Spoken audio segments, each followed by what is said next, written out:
You're joining Teddy Hart, past, present, and future professional wrestling, and we're doing a shoot interview for Hannibal TV. Proud to be back here with my good friend and showing my house off, a little bit of the crib style, and then a nice shoot interview downstairs with the most honest guy in wrestling. I'm with the eldest Hart Grandchild, Ted Hart. Do you want to start by telling us what it's like growing up as a Hart Grandchild? Being the oldest was an experience. I think I got to spend the most time with like Davey Boy and Dynamite and anyone. I mean, most of the guys never really saw Benoit too much or Brian Pillman too much because they were too young. So I did get to spend some time with both those guys, and watching Stampede Wrestling sort of at the tail end of 50 years of running a great promotion, and watching Vince come in and take it over, and then watching those guys go from wrestling in front of 1,000 people at the Stampede Pavilion to all of a sudden being on TV in front of millions of people and getting their own dolls made, and watching them get all that money. They were all pretty mostly tight for cash for all those years, wrestling for Stampede and doing Japan. I think Japan they made good money, but I think it was sporadic because it was tours compared to where Vince came in with those big contracts. It was neat to see at that time the family was pretty close-knit. Bret was very close to Davey Boy and Dynamite. They were all best friends at that time, and different guys back then, even like Bad News Allen or Bad News Brown was in there too, and there's a couple other, Mike Shaw or Bastion Booger was there. You saw like a bunch of guys. Cuban Assassin I think was supposed to be in WWE, but there was a problem with him and Bad News before. So yeah, what happened with that? There was like some knife incident. A knife, and I forget what Bad News had. They each had a weapon or something like that, and they were mad. I guess their wives had got into a fight or something. They were best friends, but their wives got into some kind of fight, so that caused them to become enemies, and which was not good. So just getting a text from Jack Evans here, so I'm happy to know Jack's coming back up to do some stuff with me. I don't know, my family was it was pretty cool. The Sunday dinners were awesome. Everybody got together every Sunday and ate together, and there was a lot of young kids running around the house, all just kind of doing whatever they wanted to. Lots of cats.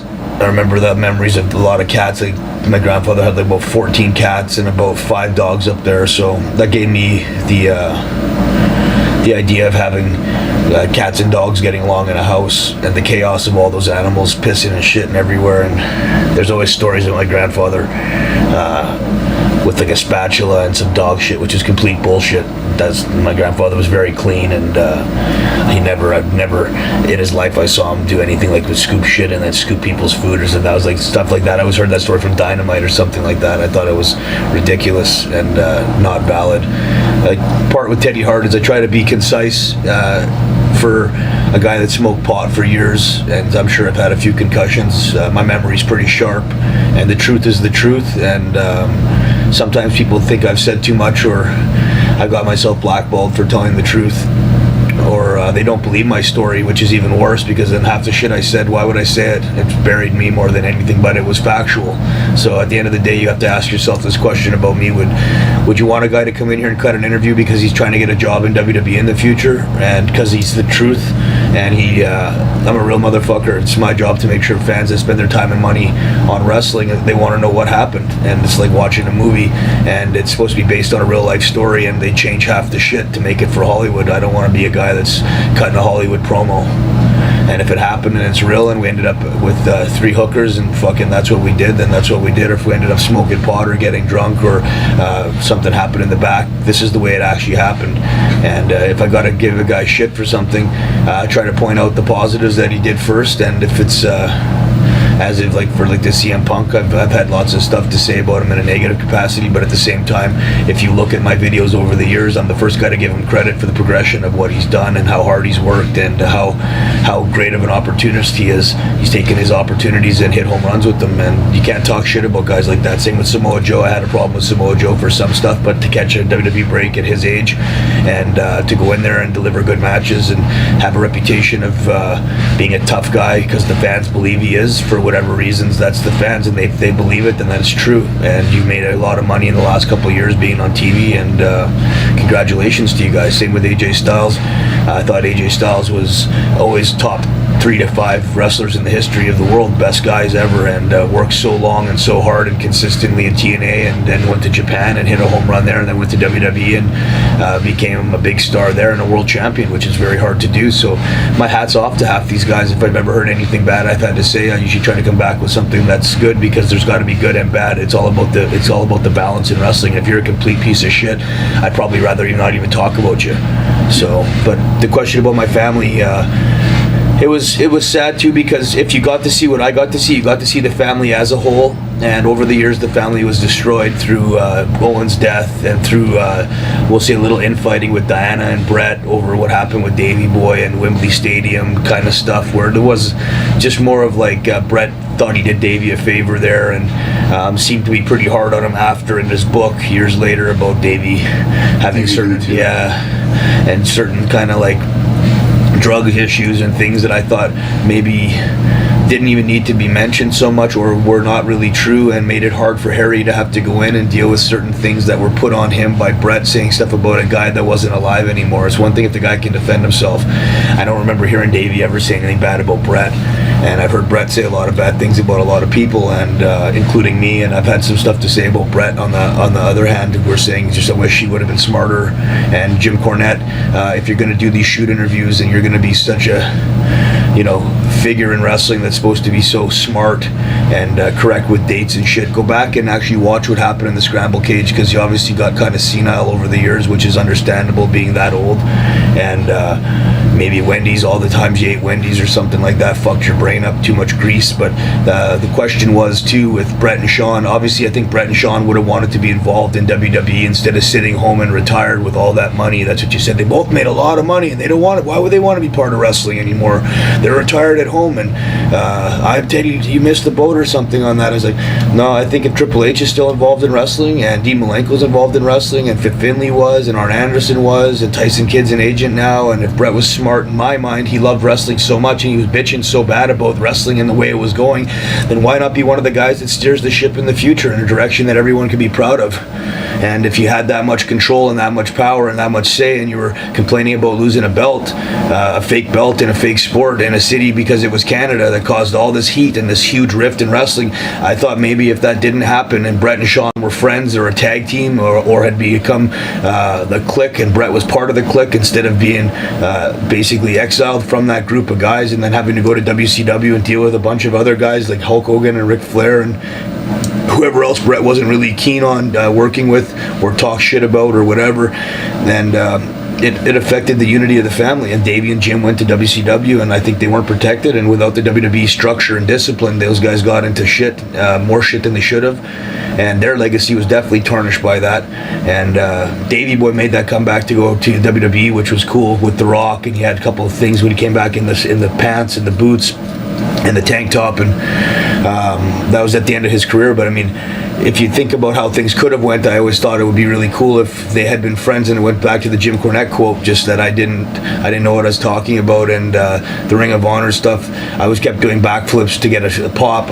My pop is my pop. I don't remember much of what happened there, and the backflips were basically just me saying thanks to the fans for booking me, and I couldn't really go off the top ropes because it was the way the platform was, it was in my way, so the only way to get up there and do it was off the top of the cage. So, and thank God my knees held up and I got to do that. And that's the worst thing I ever did in my career, basically, besides talk shit on some guys, and I did some backflips in the ring. I never hurt a guy in my career, and I'm always proud of trying to be an innovator and a guy that cultivated young talent and found guys that were needing a break, needing a place to stay, needing food or gym passes, or they needed shoes or they needed new gear, and I always tried to facilitate that and be a sponsor for guys. And wasted a lot of money, we'll say, or not wasted, but spent a lot of money on other people to have a potential wrestling career. And I don't need to say all their names on tape, but I've watched a lot of guys that I've helped influence make a lot of money now, and some are grateful, and they say thanks, and they send me back tickets, and they send me back love and texts, and they have a lot of respect for what I did. And I have other guys that kind of act like they barely knew me, even though they were at my house and sleeping over and wanted to fuck girls and party and whatever. And it's all about being grateful, and if you can be grateful to the guys that helped pave the way for you. I'm always grateful that Bret was such a good role model for the stuff he was a good role model for. Like, fans all over the world love Bret the Hitman Hart, and made my job a lot easier traveling the world, even in jail, places where it could be scary, but I got to be Bret's nephew, and because I was part of Bret's family and it was accessible on the computer to Google me or check me out, and I was part of that, I was protected. So I would say thanks to Bret for that, and wish he could have worked on some other things, but nobody's perfect, and I'm far from perfect, and I've made a lot of mistakes in my career, so the internet says, and trying to change it. I think I got a 10-year run left still. My body's in good shape, and trying to keep that Hart legacy alive, make sure my grandfather, who did put a lot of time, energy, and effort and love into wrestling, and his family, that the Hart name lives on, and there's more people coming after us. My school's reopened, and the new Hart Dungeons in hopefully we'll be working with CZW and GCW. I don't know what the split will be because they have their own internal conflicts, but I have my 2 schools that I'm supposed to do, and try to be the guy my grandfather was, where I have this house here in Philly now, that I bring people to my house and they can sleep here and hang out here and train here and eat dinner here, and cultivate this art called professional wrestling, and mold themselves into some kind of character that the whole world wants to see. And with Twitter and social media and Facebook and the capabilities of, we'll say, technology, every wrestler has a pretty good chance of becoming famous and well known if he knows how to work the game right. You mentioned like all the tough uncles that you had, Bret, Owen, Davey, Dynamite. Which one would you say is the toughest of all your uncles? I would have to probably say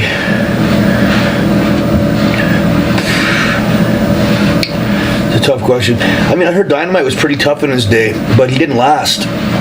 So, and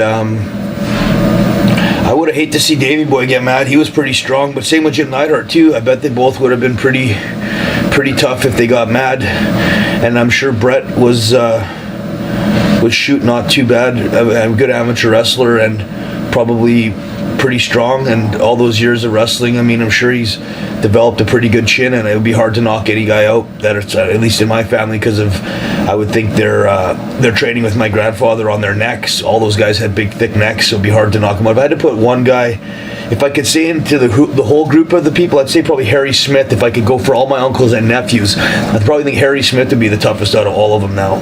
And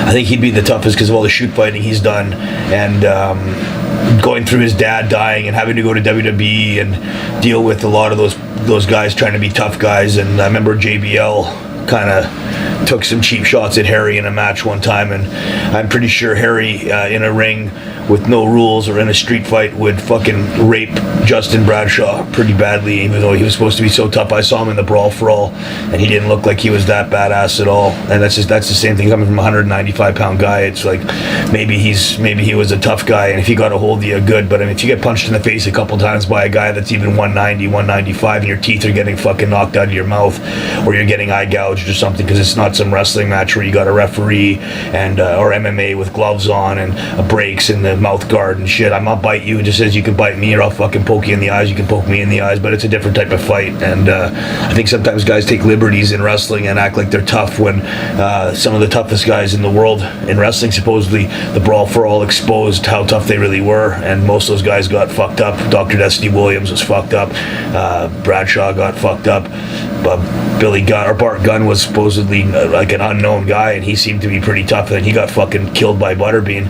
And I mean, I've heard Butterbean throws a pretty hard punch, but I mean, I don't know how tough Butterbean is either. But I mean, again, maybe tough is not the right word of timing and when and where it happened, and different times of their careers they might have been a lot tougher at one time than they were at another time, based on injury and travel and wear and tear. So I mean, I would have thought Dynamite was probably juiced up, and had a temperament, kind of like that weird temperament, was probably pretty badass. But I mean, Chris Benoit is not one of my uncles, but he's definitely family. He would have been pretty tough too, I bet. So I mean, that's a good question. I can't really say for sure who I think would I think out of hand speed, I think I always have the best hand speed. As being a boxer and in boxing and being a loudmouth in bars, I guess, and not even a loudmouth, but a guy that's controversial enough to wear fucked up pajamas or wear jewelry or bring a cat in a club. I always thought my hand speed is pretty fast. I've never been knocked out, and I've had enough fights on the street to know what it's like, and it's not fun. And I've been in jail combined for about a year and a half. Not the longest time, nothing like MVP or anything like that. Hats off to MVP for being able to stay in jail that long and come out alive and motivated to do something with his career. Cohn had explained to me how much time he did in jail. I never knew. So as a guy that I met a couple times and seemed to be kind of a prick, and then the last 2 times I saw him was really cool and really nice guy, and I heard his story and got a lot more respect for him. So I don't mean to go all over with the questions, but... And who would have been your favorite wrestler growing up that you'd look up to? My grandfather was someone I always looked up to, but he wasn't really a wrestler at that time. It was more just the figure and the promoter and the man himself and the workhorse. But my dad, another guy, always looked up to my dad as a legend, even though he wasn't a wrestler. He did a little wrestling, but his work ethic in the gym and his business acumen and education and ability to save money and take care of my mother and to raise a family and lose his son at a young age. When he was 13 years old, my brother died of flesh-eating virus, so that fucked up our family and fucked up my dad pretty crazy. And but I guess the question would be more for the wrestling part of it. I think I like Bret a lot, but Davey Boy spent more time with us than Bret did, because Harry was closer to my age, and Bret's kids weren't really doing much with wrestling. So, and Harry was already starting to wrestle at like 7, 8, 9 years old, and Davey would still show up and do practices with us and bring us gear and take us out for dinner and stuff. He was at Diana being a sister, where Julie was not a sister. She was married in. Diana still hung out a lot more with my mom and the family. I think the scheduling was the way it was with Bret. It was busy, and he had his own house and his own stuff. Davey obviously had his own house and his own stuff, but he lived closer to where my grandfather was, so he showed up a lot more.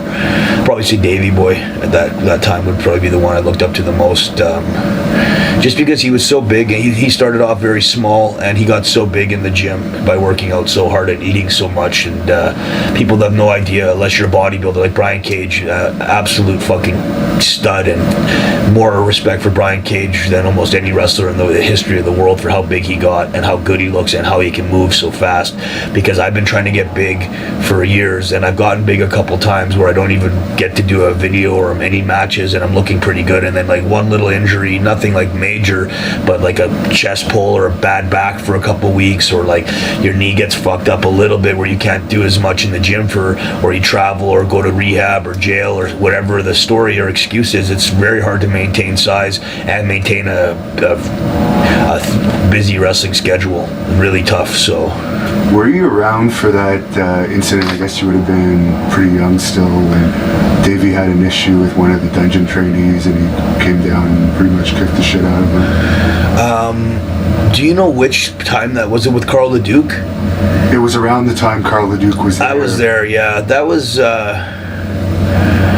I think that James Trouble guy. I'm not sure who. There's a couple different times, but I think Davey snatched one guy pretty good in the dungeon. And again, like I said, I hate to see Davey get mad. I heard some stories of Davey being pretty strong on and throwing some guys like 1-2-3 Kid said Davey Boy. I think there was a fight with Davey and Sean, and the 1-2-3 Kid was there. Some guys outside a bar. I think that's when Sean got jumped or something like that. And I guess Davey was fucking throwing guys over cars and shit. And, you know, yeah, and he wasn't in it, like, he had been partying at that point, so he wasn't, like...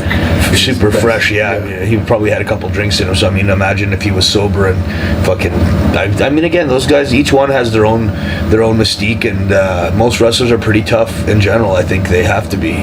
Once they get in the ring for a while and they've been on the road for a while, they get a lot tougher. But again, I mean, street fight is different than MMA rules, as different than sucker punching some drunk fan in the bar or being a bouncer. Like, I hear the stories about all these bouncers back in the Minnesota days, how tough they were. I heard Rick Rude was super tough. And I heard a story about Rick Rude.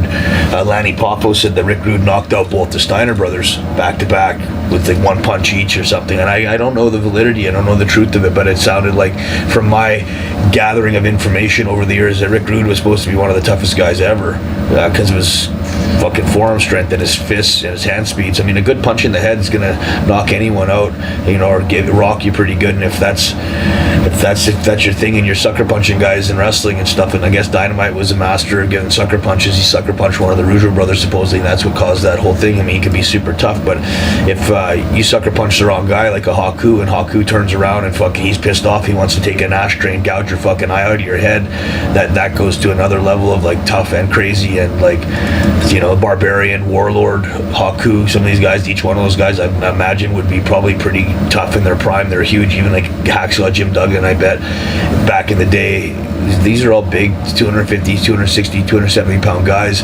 Like, I wouldn't want to see one of those guys jump on you and bite you, or fucking try to stick their fingers in your mouth or eyes or up your ass or your nose or whatever. Fucking, they'd be all scary. So I mean, think about some of the guys in wrestling over the years. Like, fucking, I heard Andre the Giant was super tough too, but I heard Bad News Allen kicked Andre the Giant in the head on a bus for calling him a racist name. But I mean, I don't know. I wasn't there for a lot of the stories. I heard a cool story about Flash Funk kicking the shit out of Hawk on the runway in Korea, and I heard that from a couple different guys, that was shoot story. Scorpio Sky beat the shit out of him. I mean, and Hawk was supposed to be pretty tough, but I mean, who knows if that's Hawk gave Macho Man a swirly at one point. They had a fight in Japan, and Hawk beat the shit out of Macho Man. Really? And shoved his head in the toilet. See, I had never heard that one either. See, I mean, it goes. I've heard lots of different stories. That's the first time I heard that one. So, but yeah, I mean, wrestling. It's a funny dynamic with guys traveling together so much and like doing drugs and partying and fighting over girls and push and characters that are not real, but you're still living in a world where even though it's not real in one life, or not one part of your life's not real, it becomes real on the other end. And then some of these guys take their characters pretty fucking seriously. So, and for those that don't know, your mom is Georgia Hart, who is a daughter of Stu, and your dad was a wrestler on a few occasions, but he was mainly a firefighter, and he operated the gym that everyone trained at. Yeah, and was an agent for a lot of hockey players and athletes from Russia, and he worked with the WHL and the NHL for a while. They created a company called PSS, Professional Sports Services, and my mom was the one that usually did all the Sunday dinners, and kind of, she's the glue that kept the family together, I think, and made sure that everybody was fed, and the house was clean, and the animals were taken care of. My grandfather was always watched over, and my grandmother was taken to jazzercise, and that she was, you know, not stuck with the burden of all those cats and dogs and the dinners and stuff. That my mom helped balance out the workload at the Hart House, because it was a big operation to keep all those different people and fans and friends and family and nephews and nieces and grandkids all coming through the house and giving them a safe, fun place to stay. And you lived in the gym, which was a nice gym, but you were actually in a slum, like literally with prostitutes outside of your door, crackheads everywhere. tons of drug addicts. People don't realize that too. I grew up in like a really bad ghetto area. Even though my property was nice, inside was like a heaven compared to the outside, which was hell. But that gave me an appreciation for how lucky I was personally to be blessed with good parents and to have a good moral standing. I've done some fucked up shit, but nothing too crazy based on and that's the thing, people think Teddy Hart's crazy. It's like, if doing mushrooms or smoking weed was crazy, then I guess that's crazy. But I've never smoked crack once. I've never done a line of coke. I've never done crystal meth. I've taken, I think, like one Tylenol or a couple Tylenols in my life. I've never taken painkillers. I broke my ankle. I haven't been injured too many times in wrestling, but I broke my ankle, broke my leg, ruptured my Achilles tendon, and I finished the match and never took a pill. Like Tyson Kidd, same thing. I don't think he ever touched a fucking pill, even when he broke his neck and went through all the surgeries and stuff like that. Just tough, mentally tough. Same with Jack Evans, mentally tough, and maybe not the biggest guys in the world, but from what I can say, like, for what the mark of a man is of test of pain or injury, Jack Evans, I've watched him break a leg and finish a match. I've watched Tyson Kidd break his neck and walk out of the ring and drive himself to the fucking hospital. Not that I watched it, but him telling me his first-hand information, my best friend telling me his story, that's out of the horse's mouth, and he never lies. He doesn't have time. So I mean, I've I've grown up in an area where empathy and understanding for a homeless guy is huge. I think the homeless guy could be like the Beauty and the Beast test. If you see him as just a bum piece of shit and you can't even give him $5 and you got $100,000 in your pocket of marijuana money or from steroids and weed and wrestling school, as you know, I used to make a lot of money, not as much as obviously The Rock or Cena or any of these guys, but I lived a pretty good lifestyle for 15 years and I had as many outfits as Ric Flair had robes, and I had time on my hands, which they never did. I always looked at my watch, and Randy Orton said something about he had a Bentley in his garage, but he barely ever got to drive it. And I've had almost every car you could have, from Maseratis to Jaguars to,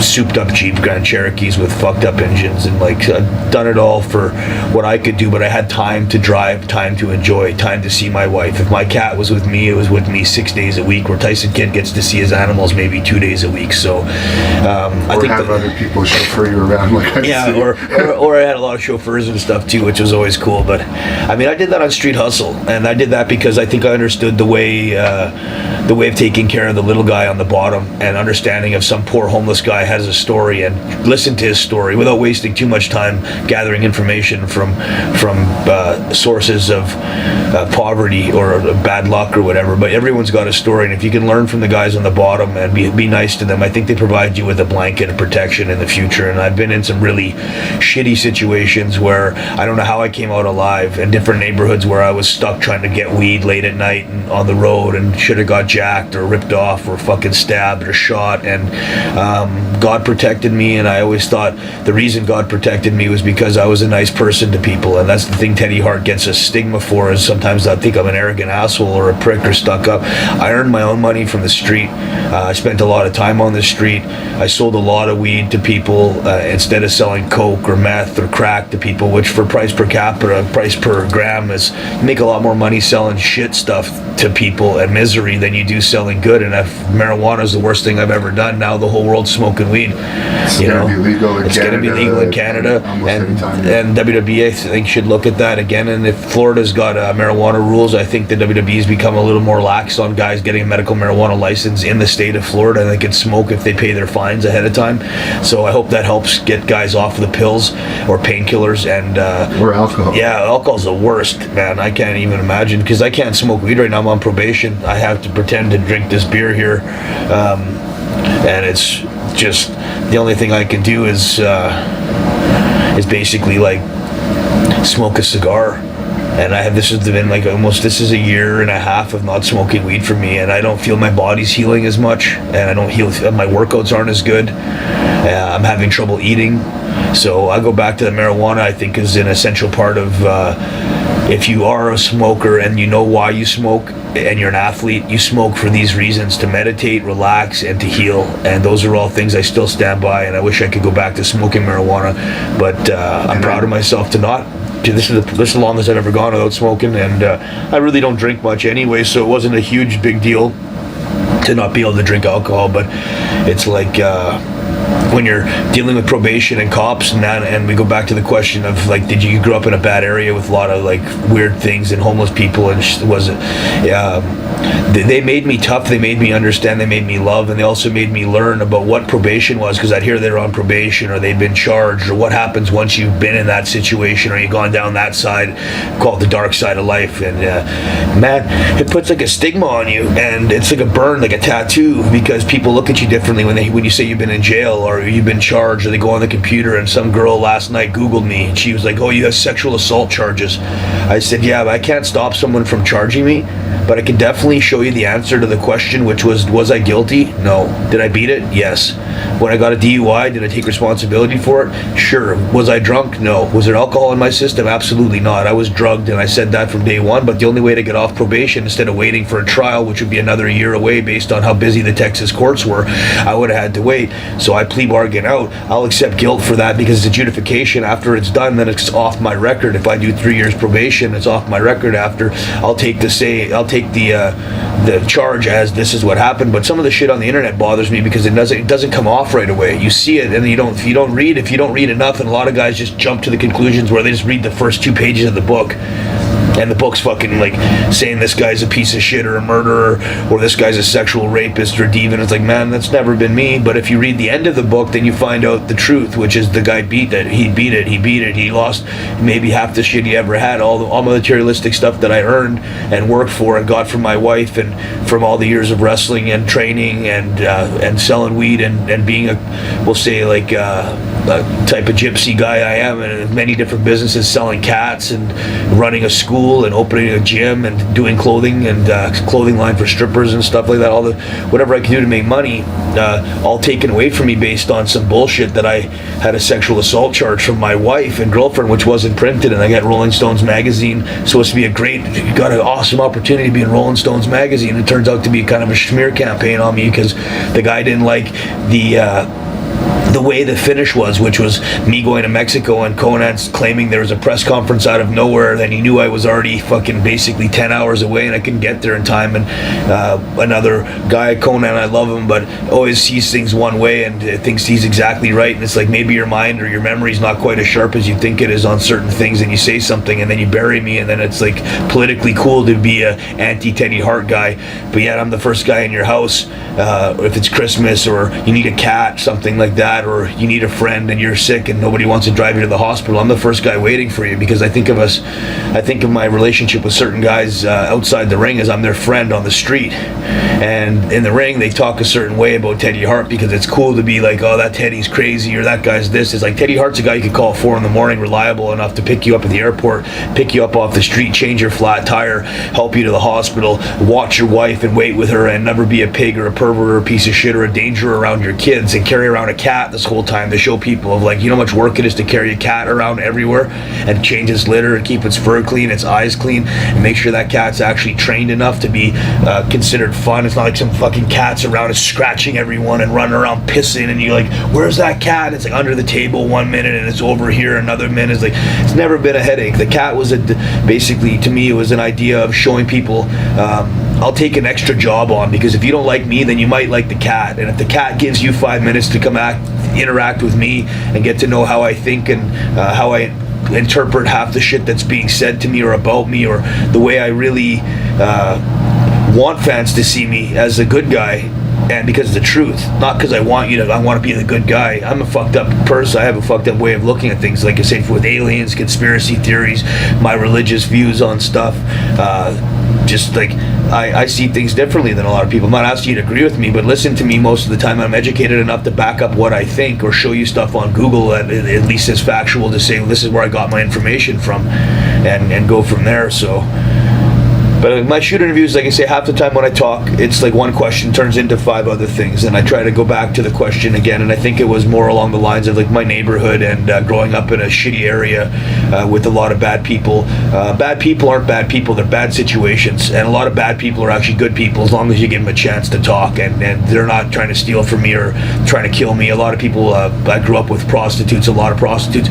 Some of the nicest people I met were prostitutes, and the most understanding people. And if they talk to me about taking care of some guy who's down and out on his luck, but he's got money, and I said, well, what's down and out on his luck? His wife died, or he's trying to fight a demon. And like, what's a demon? And they said, well, he's a pedophile or a child molester, but he doesn't want to be one. And I said, that's fucked up. How do you know that? She's like, well, because we talk to these guys a lot. It's not just sex in a room, it's a therapist talking to these guys. And I always thought that was weird. And then I opened up an escort agency years later, and sometimes my wife would tell me about calls these girls had, or they'd have to write notes down, and they'd give the notes to the police about these guys. And most of the guys were just lonely guys looking for someone to talk to. And sex is obviously something we all deal with as being humans, and it's a type of therapy. And I always thought that was a funny thing, because I always got a stigma back in the day of guys picking up hookers were filthy fucking pieces of shit, or guys that were dealing with escort agencies or going to massage parlors were bad guys. And then you realize half the world's been doing this for 500 years or 1,000 years, and escorts are the oldest profession on earth for a reason, and sex is a way of getting people to get along. I'd rather see a bunch of people fucking than killing each other. And speaking of your wrestling career, you had numerous trainers Do you want to just go through some of them? You mentioned Davey already. Leo Burke was my very first coach, really, that helped me get a certain style and understand psychology, and was a phenomenal human being, super nice guy. Bret's trainer. He did the WWE dojo stuff, and that was with like Ken Shamrock and Andrew Martin, which was Test, and Christian, and Mark Henry, and there was Brockus. Yeah, Brockus was there. Occam Albright and Kurgan was there too back in the day, and like Edge was there. I didn't really see Edge though, but he was in Calgary up and down during that time. There was a lot of guys that came through Calgary after for WCW, but none of them actually made it to the WCW. Bret ran 2 schools, one for WWE when he was there, and then one after for WCW, a small one, and a lot of guys from the WCW school didn't quite get their break. It was kind of like the power plant, and Bret had it in Canada after Vince let him go, or whatever the situation was in Montreal. But that thing didn't really turn out to be too successful. I trained with Bruce, obviously, and Ross, and I don't know if Ross and Bruce taught me that They're much. Bret's brothers. Bret's brothers. Ross and Bret Hart and Bruce Hart and Ross Hart were Bret's brothers. Sorry, Kona gets me sometimes on saying names without saying who they were because people don't know. But they were good. They ran a tight program, but they did a lot of kind of chicken shit stuff to me, Tyson Kidd, and to Harry Smith and Jack Evans. They didn't put us on TV a lot, and they cut matches out and wouldn't let our spots be done, or if they did, they would put us on like first match and like try to kind of job us out or keep us looking like it was like a novelty act with some kids running around, when the fans took it pretty seriously. And I think we could have had a lot more success in wrestling overall if the Harts had got behind us more at a younger age, instead of just being Diana and my mom and dad kind of pushing us into wrestling. And Bret was kind of helpful sometimes, but again, he was so busy with what was going on in his career, I don't think he had too much time to take care of his own kids and take care of his own family issues, let alone help out me, Harry, TJ, and Jack came after that, obviously, with Matt Rats. And who else kind of trained me was basically, like, I think myself, and I'd watch all the guys on TV, like watching, we'll just say like watching Shawn Michaels. Shawn Michaels helped train me, even though I was never in a ring with him. I watched him for years, and I had a place to go practice what he was doing on TV, or I'd watch Tiger Mask, or I'd watch Dynamite, or I'd watch Benoit, I'd watch Rey Mysterio Jr., and then we'd try to copy what they did and modify it a little bit. Or, I was a wrestling historian for videotapes and watching stuff and learning. Trampoline helped train me. Gymnastics helped train me.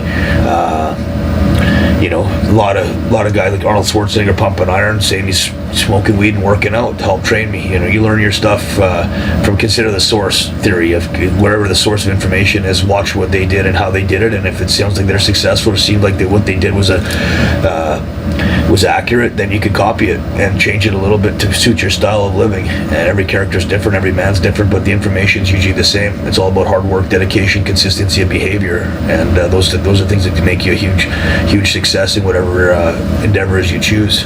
And you've mentioned you were training with TJ.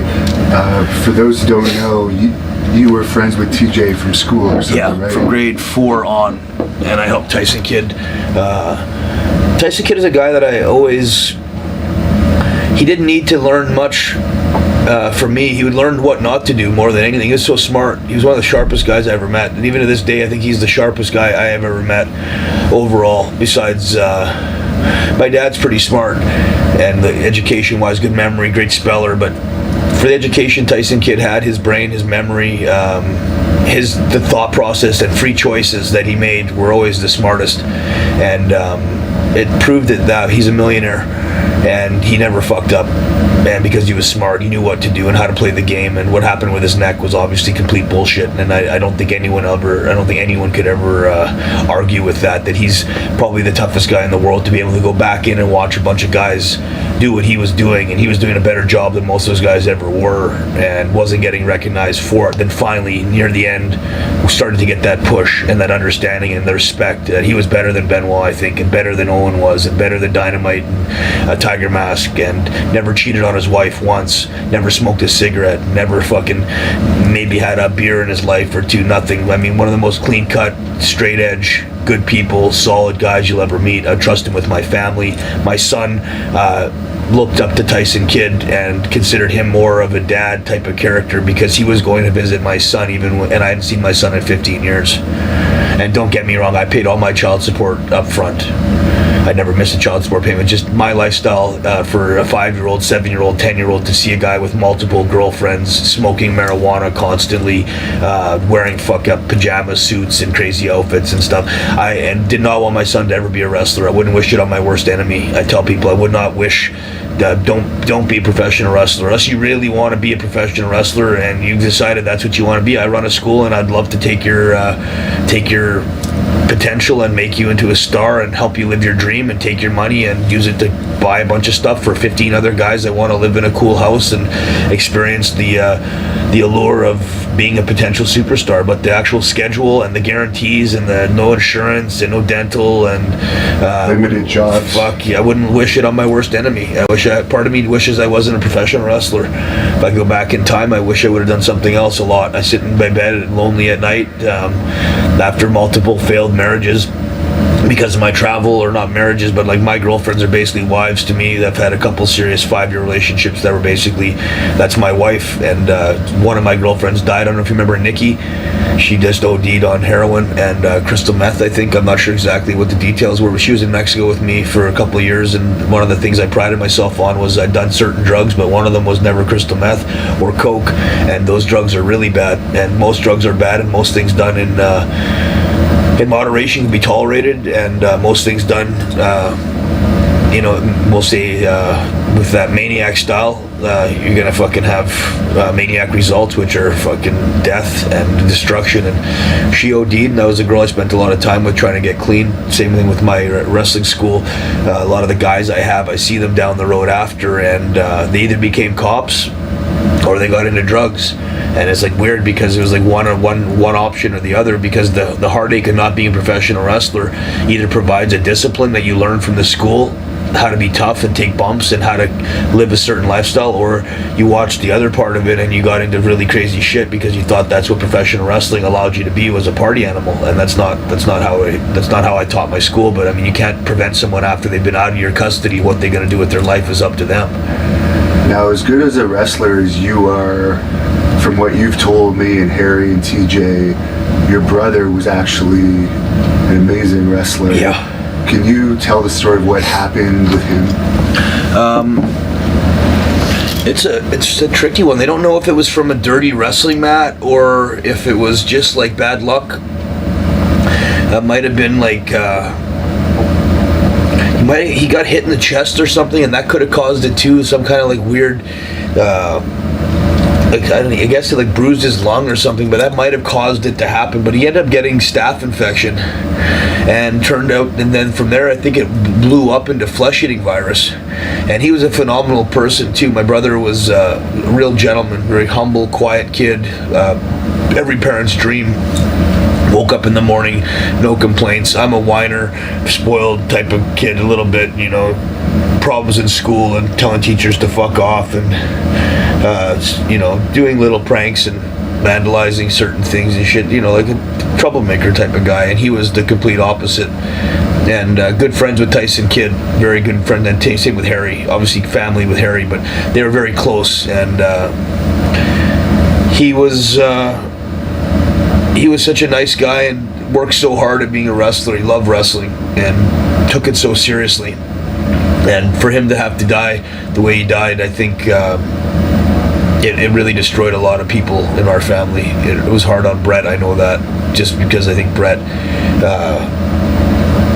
very close to my mom, Bret, and Bret knew that it destroyed my mom and dad. So I think that was one of the things I saw Bret emotionally troubled by that one. You sometimes see a lot of these guys and they don't have any emotion. You can't see it, at least, because they're good at hiding it. But my brother's death affected my parents huge, and it sort of made me not believe in God for a couple of years. And I went down a pretty dark path during those years because I was mad at God. I was mad at the world for taking my brother away from me and doing it in such a shitty way. He got chopped in half, basically.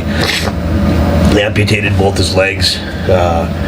and both his arms from gangrene underneath the elbow. And my poor dad was trying to stay motivated, picking out of a magazine that he had found, or a book they'd given him on prosthetic limbs and the future of prosthetic limbs. He was trying to sell me on that maybe your brother can still wrestle in the future if he's not brain dead, because he'd been in a coma, and they didn't know if he was going to be able to think after, if he did beat it. They were hoping he was going to beat it. They were optimistic. Obviously, you're optimistic every day until something, really bad goes through, which is either the verdict of he's dead, or he's got brain damage, or we're gonna, and it was the blood flow and the lack of circulation caused the swelling to be so crazy that he had like 60 pounds of water a day on him. So when I saw him, he was like a balloon. His face was like this. His whole body was like black arms, black hands. His fingers were all dried up.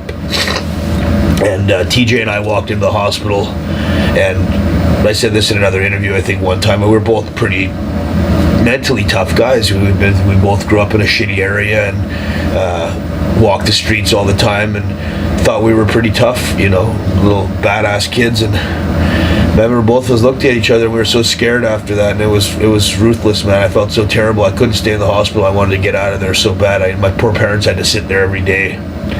And Ross Hart was one of the only reasons that I say Ross has a full set of teeth in his mouth right now, because he did some shit to me over the years where I would have really hammered him. And but he was so good to my brother, and he stayed there the whole time my brother died. Watched him the whole time, that he kind of got a blanket of protection and respect. That I just said, listen, I'll always overlook anything that Ross does. And Bruce has a handicapped son named Rhett, and same thing with Bruce. Had to deal with the terrible ramifications of dealing with disability and cerebral palsy. So Ross and Bruce, for the two reasons that Bruce is a phenomenal father to Rhett, and Ross was a great uncle to my brother, that I forgave those guys for being assholes in real life to me and TJ and Harry and Jack in our wrestling careers. So but yeah, like my brother, if he would have lived, I think he would have been a huge superstar. He was the type of his attitude, and I think his reliability would have been one of the guys that the WWE would have liked. He was more simple than I was. I'm too complicated and all over the place, and it's taken me years to get to a certain calm and inner peace in my spirit where it's like I feel calm now. Like Brad Pitt had a movie, Legend of the Falls, maybe, I think it was, or something like that, where he was like real crazy for a long time, and then at the end he comes back after everything, and he's like more calm, and they kill his wife, I think, or something like that, during them picking up some liquor from like bootlegging days or something. He has a native wife at that time. I think that's the movie it is. But I felt like that character where I was real fucking crazy and wild and upset with the world and mad about not being on TV, and not bitter. Well, I won't say bitter, but frustrated, and trying to prove myself and wondering how much more I could do, and if I climbed off another cage, is it going to make a difference? But I still did it.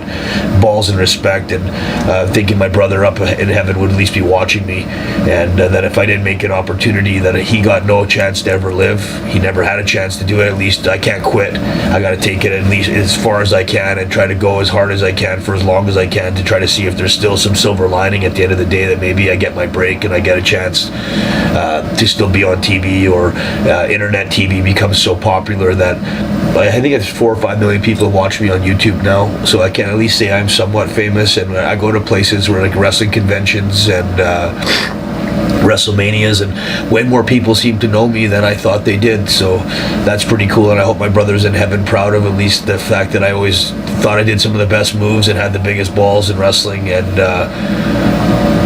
loved to help out other people that had talent and watch guys grow, and try to like, you can't live up to, you can't, like my grandfather, I can't be my grandfather, and I can't be my brother, but I thought they'd be proud of me for still being here and not tapping out in wrestling or in life, because I mean, every one of their deaths, I'm the one that has to absorb it, and I've been through a lot of shit, and every one of those deaths is like a chink out of your armor. The Benoit death was really hard. My brother's death, my best friend Andrew Kamel shot himself when I was 18, right after I got my WWE contract, and no one really knew that one. And I'd known him since I was 5 years old, and it was like Owen, obviously, Davey, my grandmother, my grandfather, just like, and everybody goes through it. Everyone has death happen to them, obviously, and it's nothing specific that I'm trying to use as an excuse, but people that know about dealing with loss They understand that the comeback is hard and the motivation is tricky, and being locked up in jail or going to rehab and trying to come back after that. I guess why Rocky Balboa said about it's not what you do when you get knocked down, it's what you do when you get up, and you got to keep moving forward. And I don't think I've ever been knocked out in life, but I've been knocked down, but I've always gotten up and tried to step up and make a positive push in the right direction, and not just for me, but for people that believe in wrestling and want to be part of my school or part of my group, or as an influential person on these shoot interviews, as a guy that motivates people to never stop, never quit, never say die attitude. And that if Teddy Hart can still go and climb to the top ropes and motivate myself, that you the fan watching me, is that important, because your job is even harder than my job. I did construction for 3 months, and I've never had a 9-to-5 job before. I did dishwashing for like a week one time. I washed cars at a car wash for like a fucking summer once, and man, I woke up every day at 6 in the morning for a month in the hot sun in Tampa, and I have never ever experienced a feeling of fucking hell like a guy that works a 9-to-5 job every single day.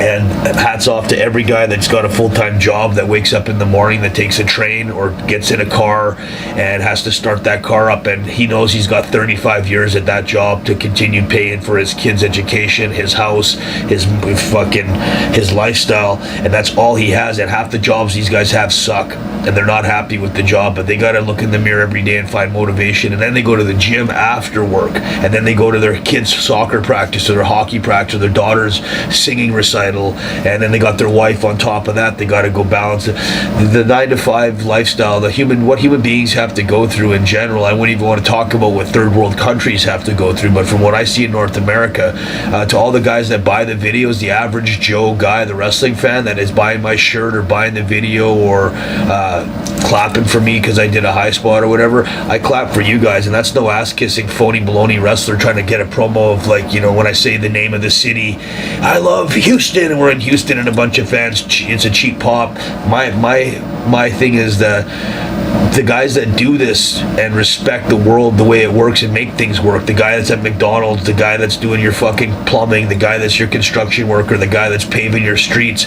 Man, every one of those jobs is hard, and they're long, boring, tedious, and there's not much reward. And for what they do after, which is love me and not be so mad. I was so bitter and mad and furious that I had this job, and even though I was getting paid, it fucked me up so bad. And then I looked in the mirror and really realized this was just a taste of what most people have to go through every day. And that if I'm lucky enough to call myself a wrestler, why am I a wrestler? Why haven't I quit? And how lucky I am to call myself a wrestler and actually have a fairly successful career where I make just enough money. Obviously I have other money and investments and things that have been passed down or inherited, or because you know somebody that's got money, you can get money from them. But if what I did on my own steam and what I make on my own back is just enough to survive as a wrestler. And the respect of how hard it is to earn $1 in this world right now, man, really, the 9-to-5 guy, I take my hat off to you. I can give you a hug and a kiss and say, please don't quit.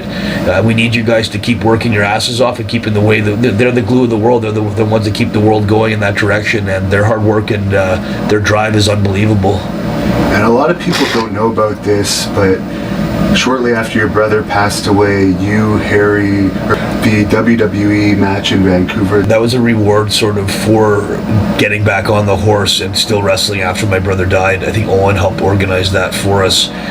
We did a match before the show, and Vince watched it, Undertaker. I think a lot of guys like in WWE had sort of seen us coming up, and they were like very young at that time. Yeah, it was a really good match too, and everyone was really cool. They sang our praises and understood the tragedy of my brother's death, and they gave us a little rope to work with, and we didn't hang ourselves with the rope we got. We built a little package and used the rope to climb across the bridge to the other side, and that was where Tyson Kidd got noticed and Harry got noticed, and I got a potential chance to do a backflip in front of Vince McMahon, which is always a big thing on my list, that I at least got to wrestle in front of some of those guys once or twice in my career, even if it was when I was a kid. You were in Stampede Wrestling when it had this revival in the early 2000s, late 90s.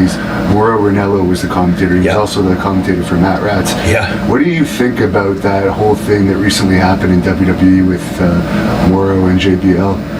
I wasn't sure what happened with it. Yeah, it was just alleged bullying, what caused him to quit, and then eventually, I guess JBL's no longer working for the company. I don't know if it's just a coincidence, and Morrow's back. Is Morrow back with WWE again now? Apparently, yeah. See, I didn't know enough about that situation to really comment. I know Morrow was... He lived in the Hart house for a long time, right? Yeah, he dated Jenny, and I thought he was a very knowledgeable commentator. He knew every move, and was quite amazing at what he did. I thought he was a great guy. He helped me out and was always nice to me. I knew he did some stuff with the UFC or with Japan. I think with one of the shoot fighting companies over there with Boz Rutan.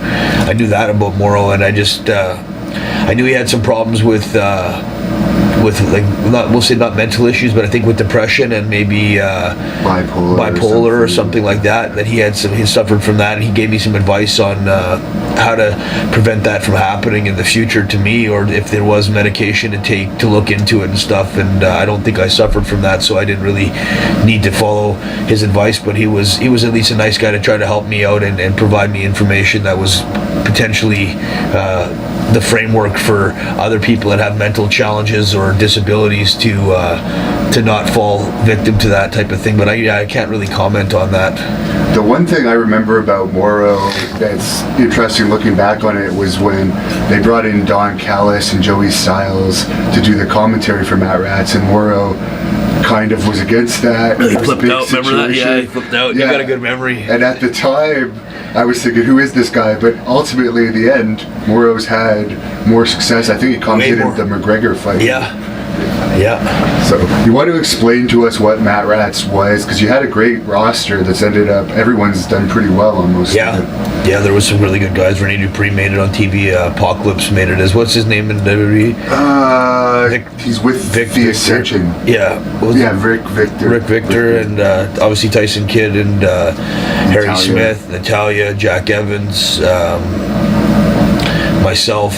Hey, you've done a lot too, man. I was a big fan of yours, and I thought you were WWE bound for sure. And if things hadn't, kind of weird shit hadn't happened to you, I think you'd have been a big star in WWE. But you're another one of those wild cards like me, where you're opinionated enough, and you're not a yes man. You're a yes man if it makes sense, and if it's the truth, I think you'll agree to it. But if it's not, you're not just gonna say yes and tote the line of bullshit. And you're a shoot tough guy. So when people put you in a spot, a lot of people I think are scared of guys that are potentially shoot tough, and they don't even, not that you ever have to put your hands up or fight with them, but they know that if they do try to fuck with you, that you might kick their ass. And I think that's the thing with people in wrestling, is there's a lot of pussies in wrestling that think they're tough, but they really, I think deep down inside, know they're not, and they want to walk around tough and play tough. But if you got a really tough guy around who's actually shoot tough and trained as an amateur wrestler and is 250, 260, not a guy you want to be locked in a jail cell with type of thing, you can't mentally talk him into stupid shit because he might snatch you. And I think that's probably prevented you from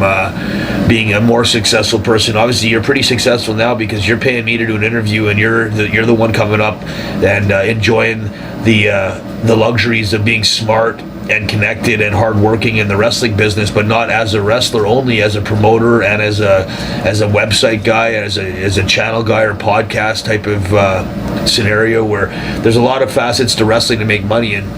And the smarter you are, the more you can use them, the better it is. And that was the whole thing with Matt Rats. It was a smarter, different way of doing something, and creating a young group of guys that potentially had a way longer expiry date, we'll say. They could have got, if you get a guy in like a doctor, you start training a doctor at 7 years old or 10 years old, by the time he's 20, if he's been doing medical stuff for 10 years, he's definitely going to have a leg up when he starts going to university on some guy that just got in there and that's his first year learning that stuff. And that was the premise with Matt Rats. Same with kids basketball or amateur wrestling with kids, or football with kids. Is the younger the kid is, the better the kid's going to be when he gets older. The more time and energy and consistent behavior, consistent training, and that's the way humans work. The more time you put into something, the better you're going to be at it. And if you can train a kid and put him on TV and make money with it, then professional wrestling could look at that as an option. And I thought we were good enough to definitely be on TV, and the moves we did and the spots we did and the criteria for what good wrestling was. Eric Bischoff was definitely a judge of good wrestling, and he thought it was good enough to put his name on. So, and a lot of other people, I think when you watch the videos, would agree that there was some really good wrestling.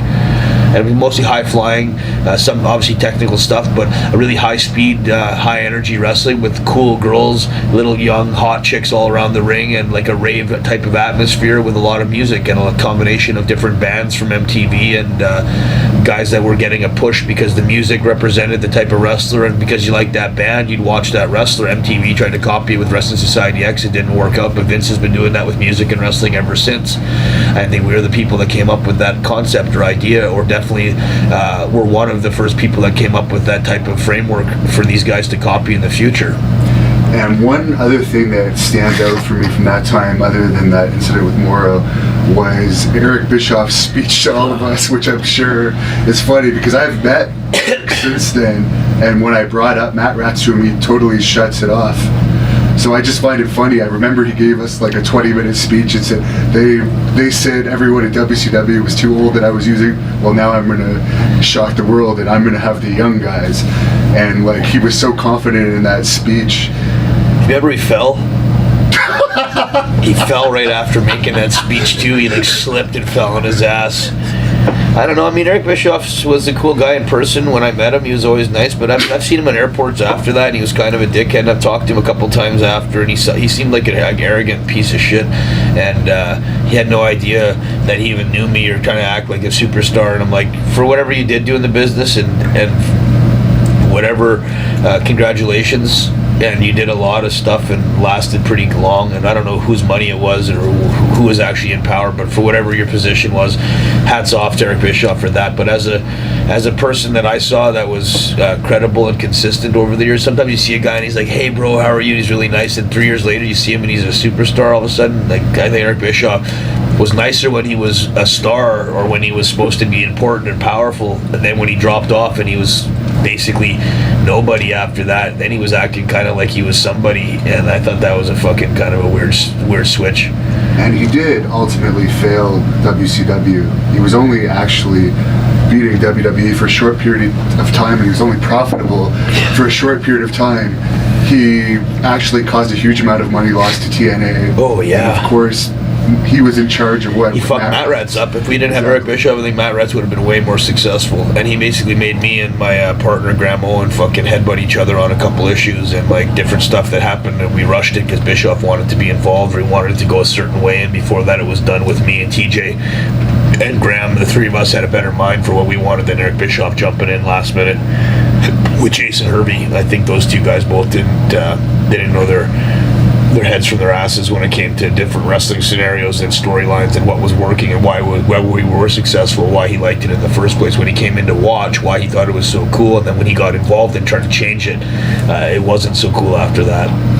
And I skipped over this accidentally, but you were actually the youngest person to ever be signed by WWE when you were 18. Can you tell us that story and why it didn't work out? I remember I showed up, Vince had a limousine pick me up at the airport in, I think it was, pretty sure it was Connecticut. Maybe it was New York, and they drove me to Connecticut, but it's one of the two. I mean, this is years ago, and the night before I choked on a piece of squid, and I was in the hospital all night, and I was only allowed like 13 breaths a minute. I remember for some reason, I remember the number 13, and I remember my brother's death was at 13, and I remember they said they were going to have to do surgery and cut my throat open because it had gone down my esophagus, not my windpipe. I think it was like some weird, I threw up and I choked, and for whatever reasons, my dad thought I was being a pussy, and he said to me, he goes, you're just scared. You don't want to get on the airplane, and you haven't been training very hard, and you're probably not going to get anything out of this contract. You're not going to get anything out of this opportunity but shame, and don't kill yourself when you come back. He's like, don't let it affect you. We're still helping you out, and we're pretty proud of you. But I told my dad to fuck off and ate some mushrooms before I got on the airplane, to tell you the truth. I think I told this story one other time in a video, and at this stage don't really care, but I had got my stomach pumped, and they tried to put me out 3 different times, and the 4th time that they gave me anesthesia, they had relaxed. I guess they knocked me out, but I couldn't stay under for some reason. I kept kicking out of it, and the 4th time they gave me so much anesthesia, it was like the last time they could give me it. If it didn't work, I was going to choke to death, and it relaxed me, and I guess my throat relaxed enough that the squid went through my body and went right through down, and they didn't have to do the surgery. So, but I had already had my stomach pumped, and they gave me like a bunch of stuff expecting the surgery. I couldn't eat for a couple days, so I just like jumped on the plane the next morning anyway and ate some mushrooms. I remember puking off the side of the fucking airport, sick and like high on mushrooms, basically walking into the airport. Everything was like flashing colors and weird like hallucinations, and I remember thinking, fuck, this is what a nightmare this is going to be. And I got to the WWE, wherever I got to the airport in Connecticut, there's there was a girl in the limousine. They picked me up with a girl, and like I don't know what their test was, but they wanted to see like what my interests were. And at that stage, I wasn't interested in girls more than anything. I wanted to wrestle. I was really excited about being there at that time, and I went in there with like the fear of death, that I just walked through death. I choked and almost died, and came out of the hospital and didn't give a fuck. And I remember 3 days later, I was the youngest guy in the world to ever sign, and I worked really, really hard at that time in those dojos, and I bumped. Nobody could bump as much as me or as fast as me or do as many moves as me at that time, that I thought in the world. Really, I was doing everything at 17, 18. I could do every move at that time: the front twisting, the shooting star, the backflip full twist.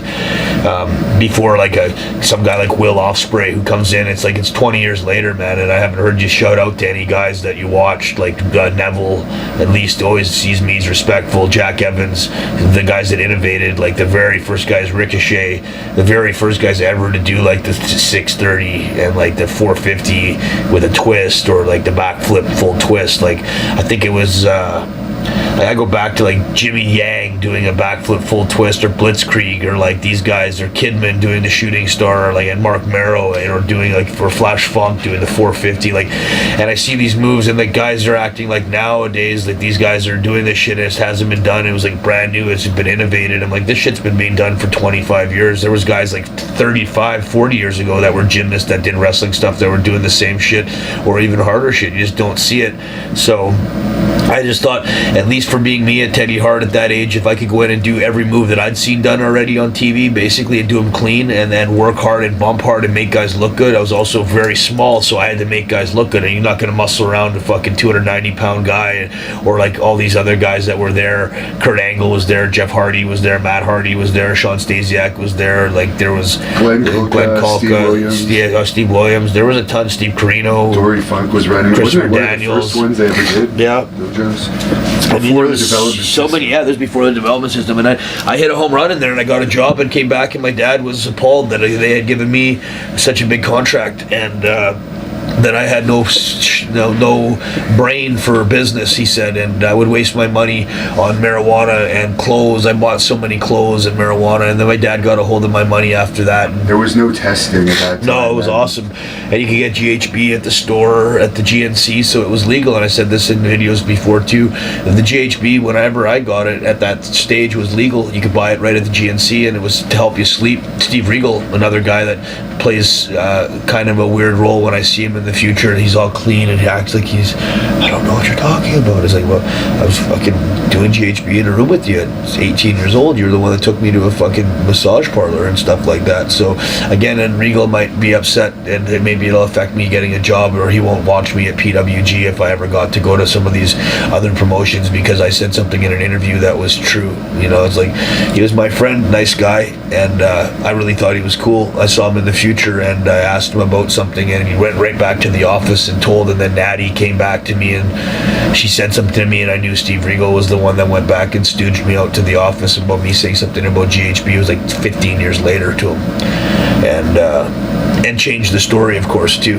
So it wasn't accurate. What I actually said to him wasn't what he said to Triple H or whoever he said it to. Was he doing the camp at that time? Because I guess he was wrestling in there, trying to get, I guess, cleaned up. And he was like, one night he had his boots on backwards. He had his boots on the wrong feet, and he told me to be careful, and he gave me good advice that don't do these things. Like, he was a really nice guy, one of the nicest guys I ever met when he was Steve Regal, not trying to be a political guy in the WWE, giving jobs out and like being like Johnny Ace, they say he's like a stooge type of guy. They have to be. That's their job, is to report information back to the office. So, and like, I've heard about Fit Finley being the same way. Paul London told me a couple of stories of, like, I always heard these guys in real life were pretty cool, and like Dean Malenko, but when they became agents, Jamie Noble, all these guys that became agents, they have a different role, and their responsibility is to basically be,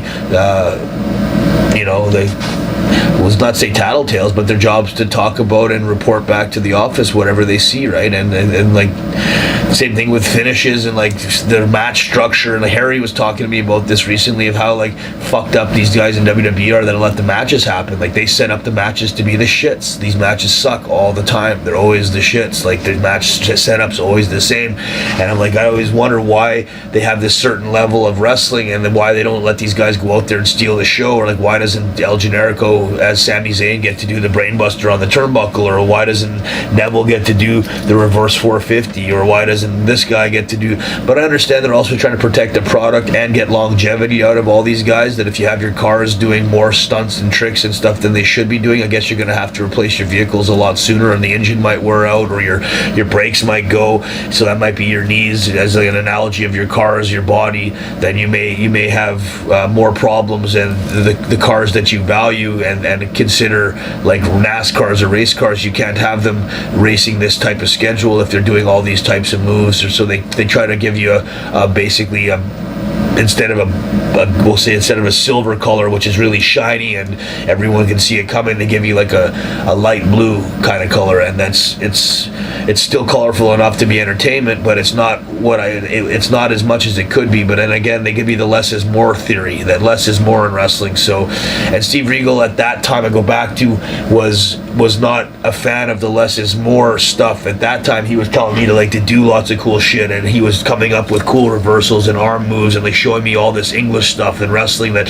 I hadn't seen. And it was he himself was trying to do a lot more. And then later I see him on TV, and his style he was better in the dojo, half fucked up or whatever you'll say, but he was creative, and he was working with all these young guys and guys that were all hungry because every guy's trying to get a job and they all want to show off. So that was like the best I'd ever seen him.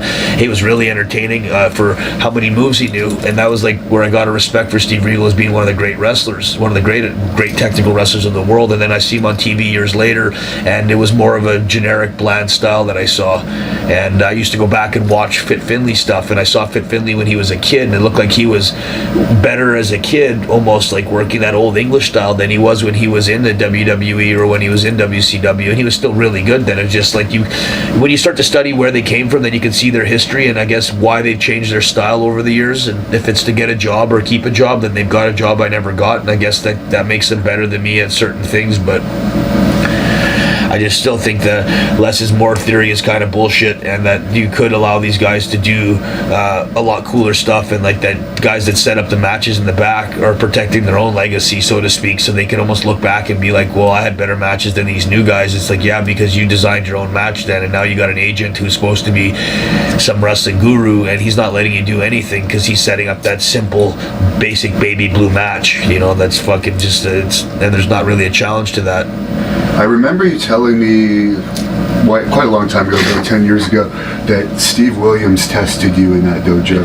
Yeah, man, that was ruthless of him. And he kept dropping me on my head and over again and giving me weird suplexes. And like, I guess he wanted to see how tough I was. And I remember at 170 pounds or whatever, I'm trying to work with him, and he's throwing me as hard as he can, and specifically spiking me. And yeah, I never said anything, but Dory Funk ended up pulling him aside and said, hey man, like fucking lay off on him. The kid's tough, and we've already tested him. This is not his first dojo. This is his second dojo, and he already did a first dojo where we beat the living shit out of him with every single guy, basically. We beat the shit out of everybody, but he was one of the only guys that lasted, and that's why he's got the contract. And we've already tested him on that level of being tough. And there's a difference in being tough and just trying to hurt a guy.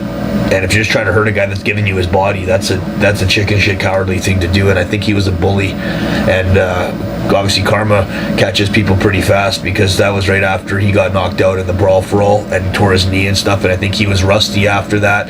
And he threw those weird kind of jabs. And I remember he threw a couple jabs at me and they weren't accurate. And so it was like punches in the face, real punches in the face. And I'm trying to sell, and make him look good still, because it was our match. But he wasn't.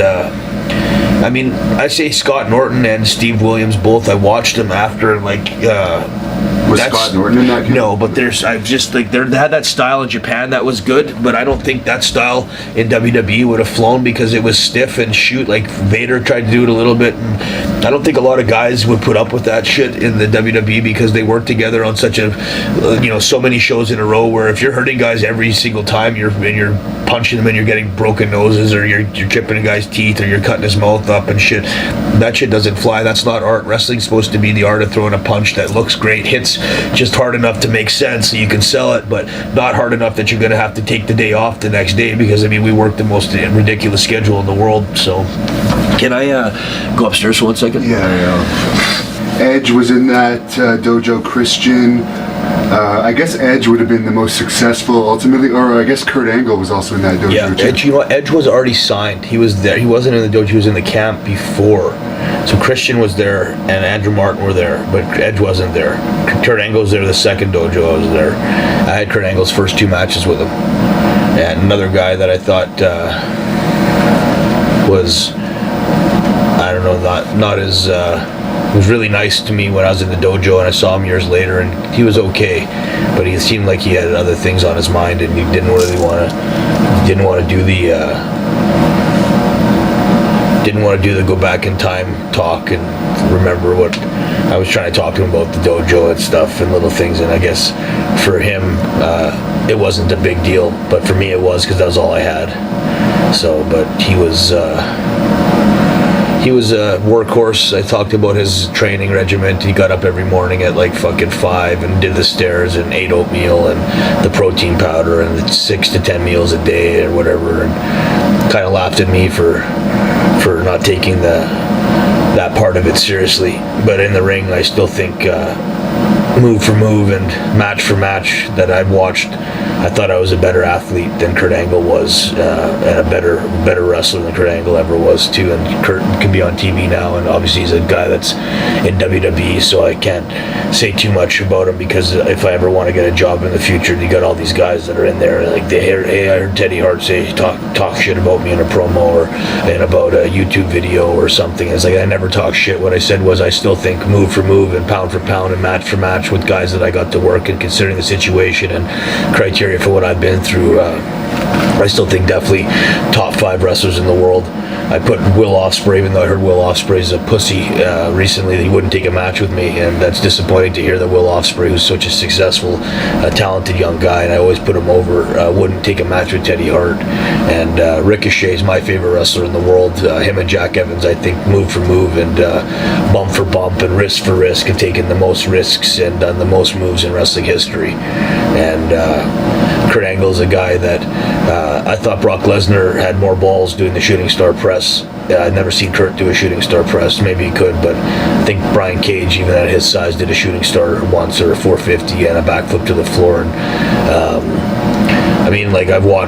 I thought the matches like Benoit and Jericho and Kurt Angle, I thought Jericho was the best because he lasted the longest and did the coolest shit and was able to go work with young guys and have tremendous matches.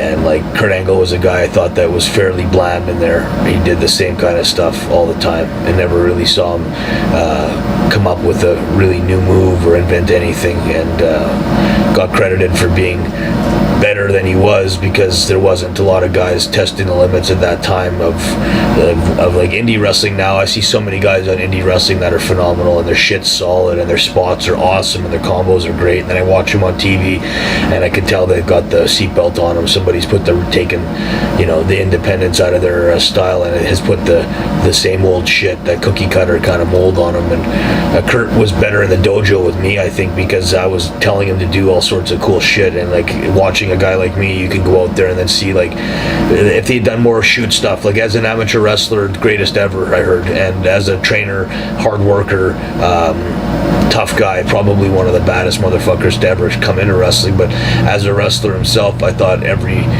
match was that same kind of stuff. Like Shelton Benjamin, Charlie Haas, Kurt Angle had a fairly generic style, I thought, and they got credited for being great wrestlers when maybe they are great wrestlers, but I didn't really see much more than that same exact match every single week. And that's my complaint on some guys, and that's why I love Shawn Michaels so much, or Rey Mysterio Jr., or even like a guy like Will Ospreay or Ricochet, because I never know what they're gonna do, and they always come up with new shit. Speaking of Rey Mysterio, I don't know if you heard this news today, but he came back at the Royal Rumble. Yeah. And they posted the video of his comeback and then the video of Ronda Rousey's debut.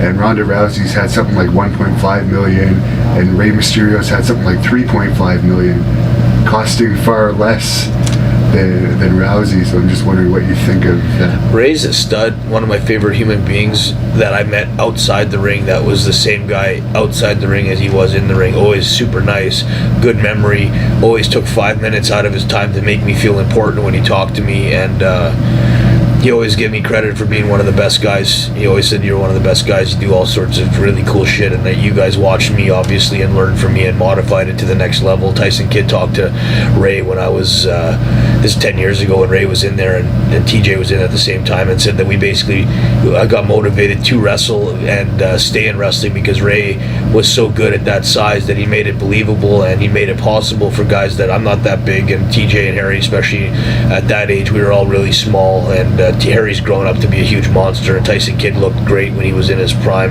obviously, but we weren't like 250-pound body guys. Harry is, but me and Tyson weren't, and Jack wasn't. But we watched Ray, and Ray modeled. Ray had a certain style that we modeled our career after, and moves and intensity and execution of this stuff, and doing it so clean and being so innovative and such a unique character that he basically made so many guys in wrestling have a path. He paved the road for so many young guys that were small to get into wrestling and have a job because he proved he could do it first and get over. And even one of my favorite guys ever, Rey Mysterio Jr., Shawn Michaels, basically two of the guys that really I modeled my career after, trying to be like them and unpredictable and wearing really cool gear and spending a lot of money on the gear and the look and the moveset and the unpredictability of never knowing what they're going to do. I think made it cool for fans, because fans, I'm sure, get sick of always watching the same shit. And not that I don't do this, I do a lot of the same moves all the time, but at least I have 15 moves that I do all the time instead of 5. And like with Bret doing the same 4 moves, and I understood the psychology. That's what you can do when a guy's hurt. You want to do your biggest, best moves in a row to him, and like it makes sense. At the same time, you could also say it's kind of monotonous and not lazy. I won't say lazy, but it's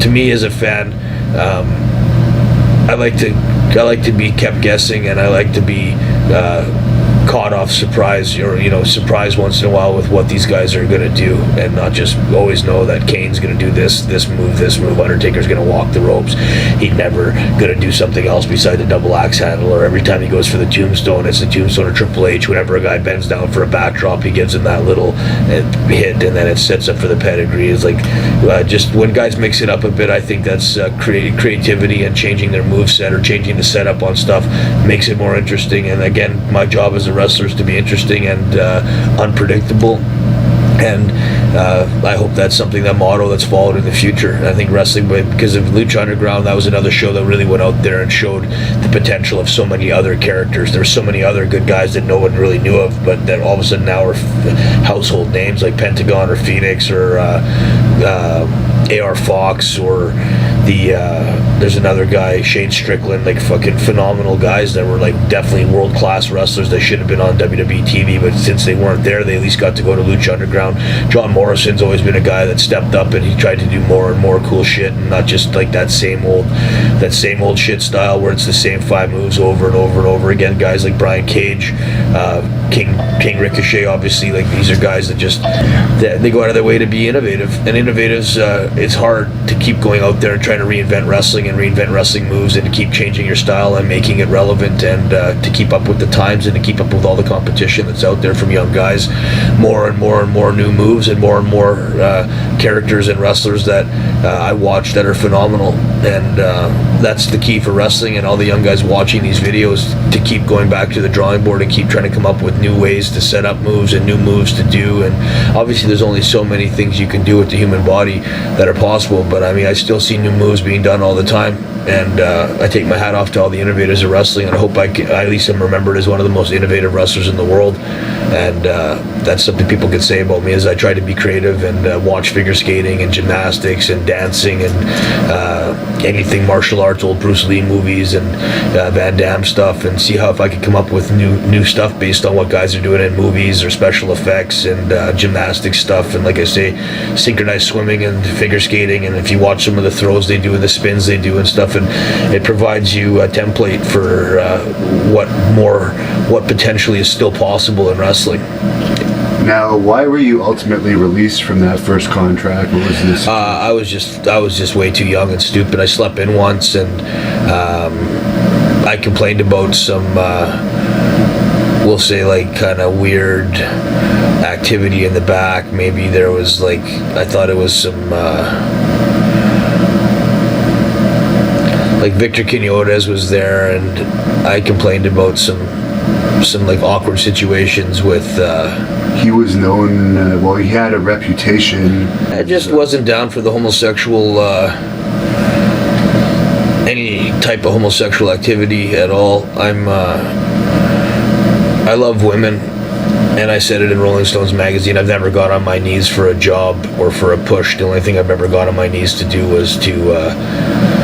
I think I said like pussy and say a prayer to God, and I'll stick to that motto now. That I don't know what half these guys ever had to. I don't know what a lot of guys had to do to get jobs or pushes, or why that guy got picked and one guy didn't and one guy did, or why sometimes talent's irrelevant or moves and risks are irrelevant, and some guys are considered awesome. And I hope they can look in the mirror and. Be proud of what they did to get there. And I don't know, and I can't say because I wasn't there, and it's all hearsay. And you can say a lot of shit and go on about homosexual activity and different things, and like I don't know enough about it. It didn't really affect me too much, but I was pretty straight up about my views on stuff, and maybe that was something again that I put myself in a situation where by saying certain things I alienated other people that were there. And like I've heard Pat Patterson stories where Pat's a homosexual, and maybe because of my view was I was anti-gay, which wasn't even true. Like half my friends are gay, and I don't mind a guy that's gay, but I don't want to be considered not job worthy because I wasn't wanting to do some homosexual shit. And if that's what it took to get a job, that never was put to me like that. WWE never came at me with that type of stuff.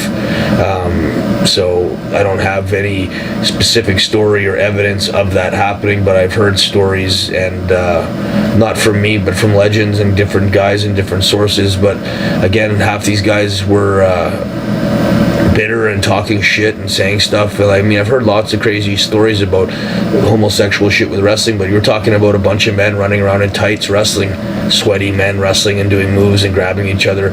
Obviously it's going to breed a certain type of character, or a certain type of guy, but most of the time I've seen is the wrestling is a bunch of young hardworking guys that want to get jobs and that love traveling and playing video games, and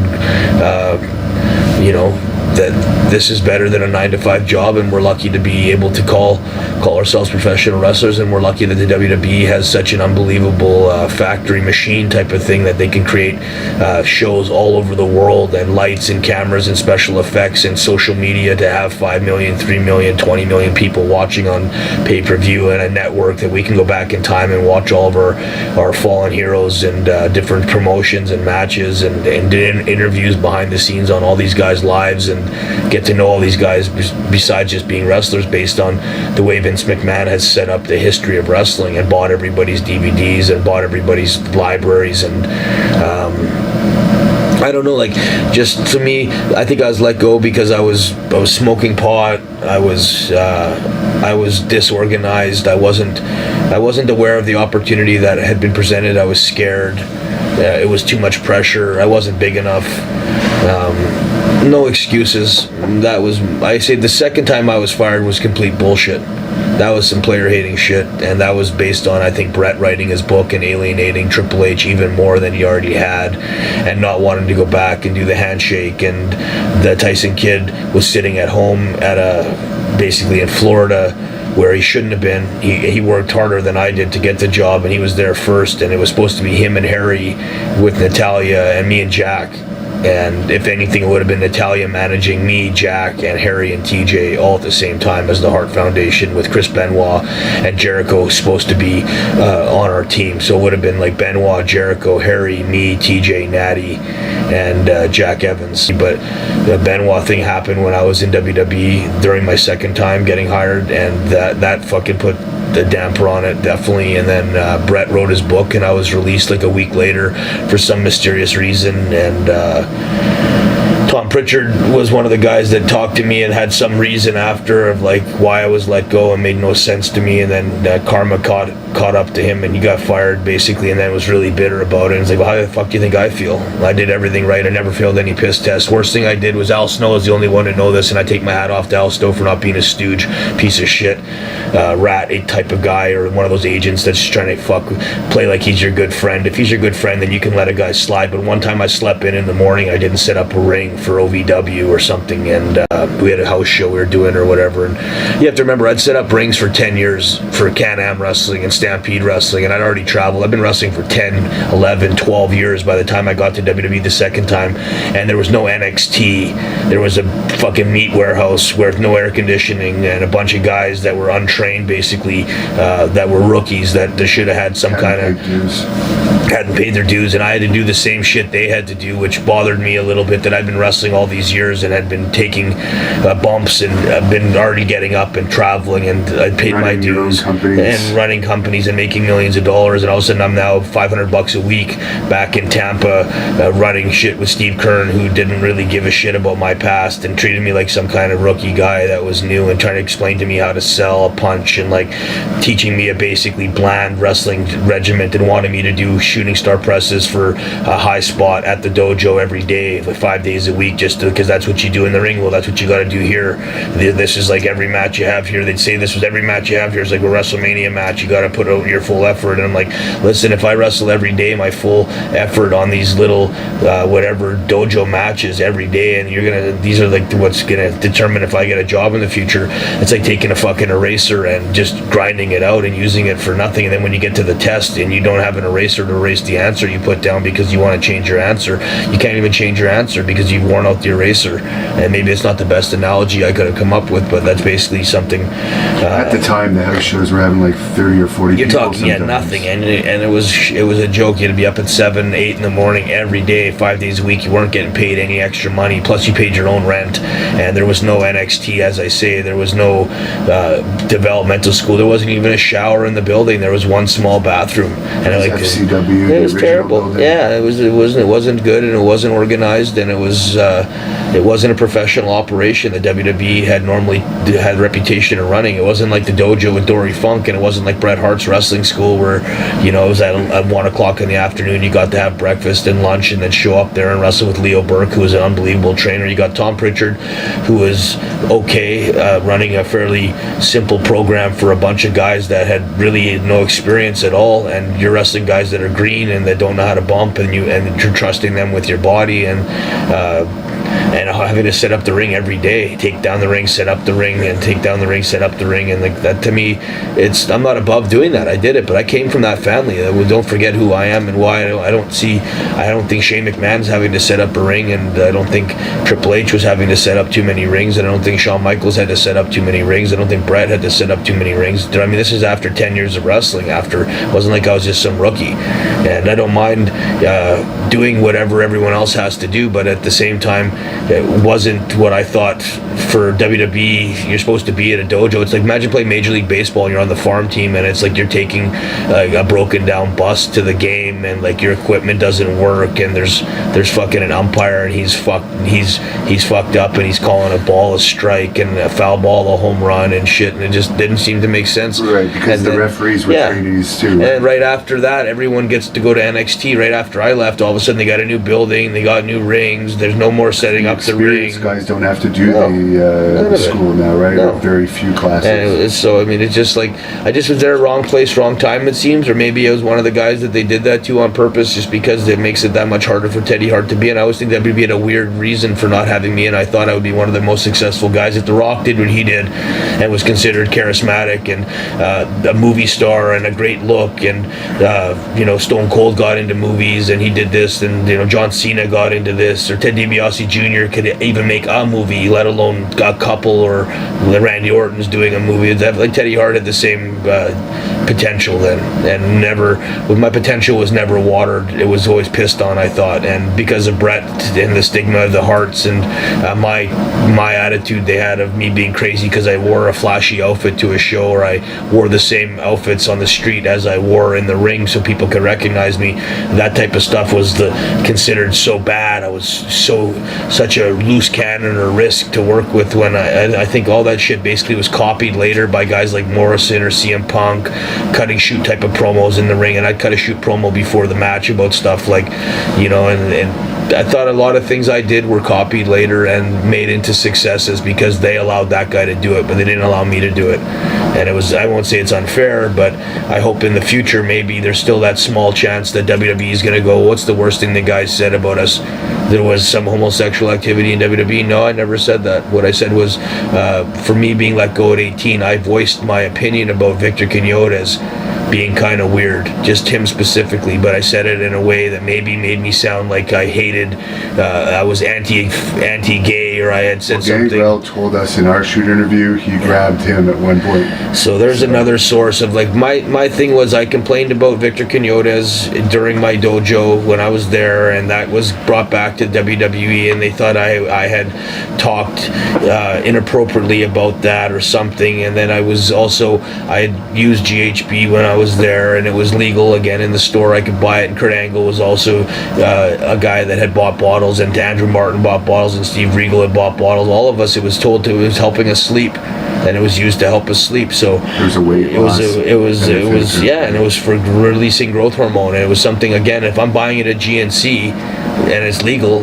at that time I thought it was something that I was taking to help me out. Obviously it was getting me fucked up, and everyone in wrestling, half the guys can't say they don't like getting fucked up. Look in the mirror, half the guys fucking, we all want to have a beer or have a buzz or smoke a joint, or like fucking, that's takes the edge off, right? That's the whole point. That's why half the world's doing drugs. I'm not the only guy. Adrenaline junkies. Exactly. And it's hard to sleep after fucking going to a show and having 30,000 people cheering your name, then all of a sudden you got to go to sleep and catch a plane at 6 a.m. So that's GHB was something I used that I thought helped me out, and it was another thing that was used against me because I probably didn't do it at the right time or place. I take responsibility for all these things. It's just the reasons are this is what happened. I can make a story up and say something, and it wouldn't be accurate. And I think you watch these interviews for like the last 15 years or 10 years that I've done them, and it's always been the same shit. And sometimes I get into more detail on things than I needed to potentially. But again, I think that's what makes fans that likes Teddy Hart shoot interviews, or that watch me go, hey, that guy tells a real story. And he might talk too much about certain things, but I could either give you like the Carlito,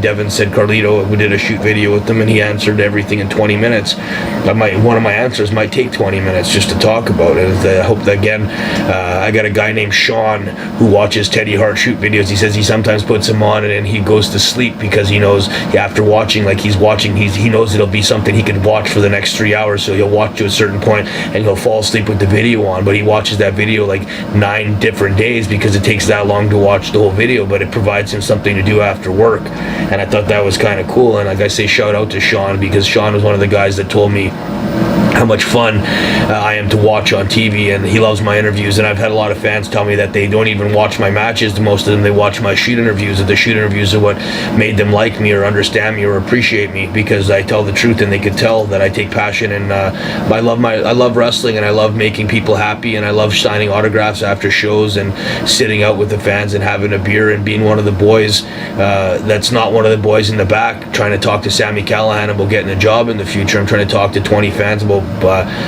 buying a kitten or fucking going out to meet some strippers or have a good time. And, you know, that's to me, I'm a human being. I love wrestling fans more than you can imagine. That's why I risk my life for wrestling fans to smile and clap. And I never got paid any extra to do cool moves or risk my life. And I always thought it would be shitty if you went to a job and at your job you mailed it in, you get fired. And in wrestling, it seems like you get rewarded for mailing it in, and that's what makes you famous, is a guy that did the same 3 moves every time. And a guy like me who does 25 moves is told that I was too much of a risk to deal with, or it wasn't worth investing money on. And my future now is on independent wrestling. I'll never be on TV, I'll never make the Hall of Fame, and I won't be in a video game. And those are things that are hard to swallow, but I still think the reward that Teddy Hart has as an exchange is that when I walk the streets as a wrestler, people see me, and the wrestling fans at WrestleMania, when I go there, shook my hand and said they loved watching me because I risked my life for their entertainment, and I risked my life on these promos telling the truth. And maybe that could be something Tyson Kidd and Natalya can use as a positive thing someday, to put me on TV and be like, this is the most honest guy in wrestling, and this is the guy that's done probably almost move for move the most moves in wrestling history, off the highest different jumps at different times, and has been consistent for 20 years of delivering great matches. You can watch almost any Teddy Hart match on YouTube, and I say to the fans out there, do your homework and watch me before you say something about me. And if after that you got an opinion, at least it's validated because you watched the man do it, instead of just saying something you read on the internet, or you went to Wikipedia and read some bullshit that Wikipedia wrote. I don't have time to defend myself half the time. Back in the Ring of Honor days and stuff, where like they would talk all this shit and say all these things about me, half the time those are angles I made with fans, not with fans but with the booker, to create fan interest, so fans would wonder if this was a shoot or if this guy was really crazy. And it's like, if I'm really crazy, obviously I'm not going to be able to do half these moves, because a guy who's retarded or crazy, his body's not going to work in that type of way, and he's going to hurt guys. And if I've never hurt anybody, obviously I was a master at what I was doing, and masters generally aren't retarded or crazy. They're pretty concise, smart, and accurate. And that's the reason I say to people, don't get confused with the hype, and go behind the scenes and watch the man himself, and listen to what I say on my videos and why I love you and why I do it. And it was to make you smile and to make you get up and go, hey, this guy worked his ass off, because he respected fucking the 9-to-5 guy that worked his ass off to come up with $5, $10, $100 to support the great sport of wrestling. You're the ones that keep us going. Right? It's your money and your time and your love for us. Otherwise, we'd be wrestling in a fucking empty building. And I've done that before, and it's not very fun. Now, you mentioned Chris Benoit played a role in helping get you hired. Yeah. What was your relationship like with him? He came to my house a couple times, and just on his off day, I hadn't seen him in years, since I was a kid, and he said that he was interested in trying to get me in WWE, wanted to know why I wasn't there. And then he took me and Jack Evans and Harry Smith down to the gym. We all wrestled for him for like 4 hours. He was in the ring doing everything with us, and out of Chris's mouth, he thought that Jack and I were 2 of the best guys ever. He said that he'd never seen guys do as much stuff as me and Jack, and as technical as I could be. And I still don't show a lot of my technical game because it just gets copied, and I always hoped that was something I could save for WWE, was to be like that Zack Sabre Jr. technical style, but to represent a body that was like a Chris Benoit body or Kurt Angle body, where you're in great shape physically, but you have a really cool move set, and a very simple, if they want me to wrestle simple, like Bret simple, where I can be like Bret but still so technical and innovative that people haven't seen a lot of that stuff before. So I don't know, it was just Benoit was so intense, and his son's really cool. I met his son's supposed to start wrestling now, but Benoit was so intense in the ring, but such a gentleman outside the ring. Jericho's like the progression of Benoit to me. Like, he kept the Hart name alive, even though Jericho, and we know this between us, is like, he gives the Harts a lot more credit than they deserve for what he did. And it's nice of him because he was from that area, from Calgary, and he makes us sound like we were successful trainers. But Jericho did that on his own fucking hard work and innovation. Jericho was always so nice to me, and Benoit was always so nice to me. So those are guys that just, for whatever class acts outside the ring, Jericho's the only guy to ever get me a booking and get me on that, I forget what the show is called, Velocity, and got me paid up front, and took me to the bar and bought me drinks, and was nice to me as a human being. And every time I've ever seen him, did the podcast, let me just go on a tear, didn't try talking a bunch of shit or bringing up a lot of stupid questions. And just like every time I ever called him on the phone, he answered the phone and had time for me no matter how busy he was. And I heard the same thing for David Benoit, Chris Benoit's son, that Jericho's taken him under his wing and helped him out and talked to him. And just as two of my favorite guys in wrestling that were nice to me outside the ring and helped me feel important and didn't make me stand at the fucking door like a mark with my bag in my hand, like some piece of shit, desperate to get a job.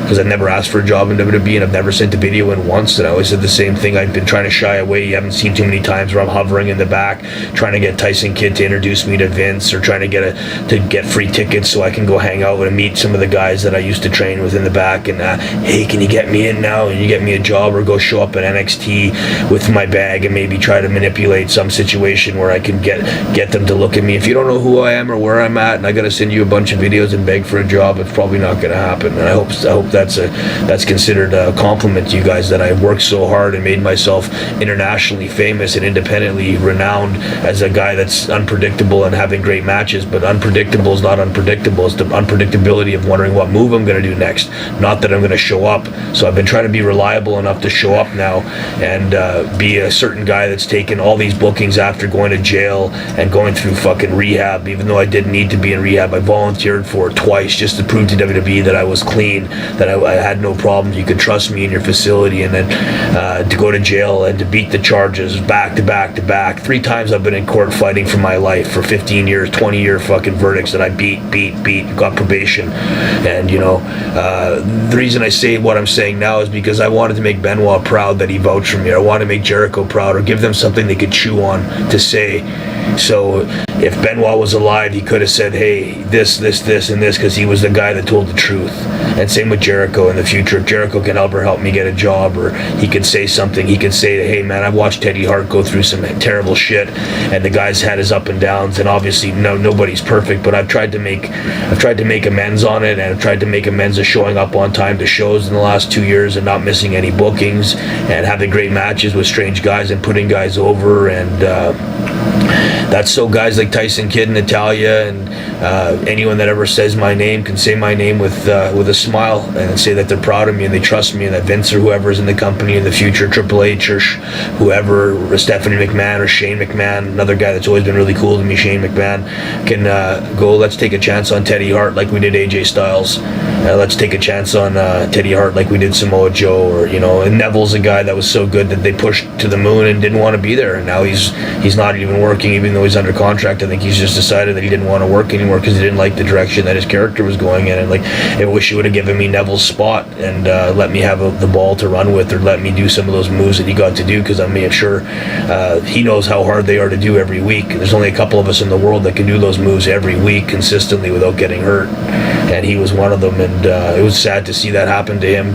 He was one of the guys I love. Neville's one of my favorite wrestlers in the world, same with Ricochet, and now Ricochet's in the WWE, and I hope he doesn't have the same thing happen to him where he gets frustrated and he feels watered down and then ends up being mad because he was doing more stuff on indies and more successful on the indies than he was in WWE. So, well, apparently Jericho is the one that recommended to the people that own Impact now to put Scott D'Amore and Don Callis in charge of the company. They're one of the 3. So nice. You may want to talk to him about that, because they are losing all their talent now due to cutbacks and so forth. And really? Putting on more events in Canada. They're owned by a Canadian company. Yeah, I heard that. So. Ed Norsky or something like that? Ed Nordholm or something. Yeah, you might want to talk to Jericho about that.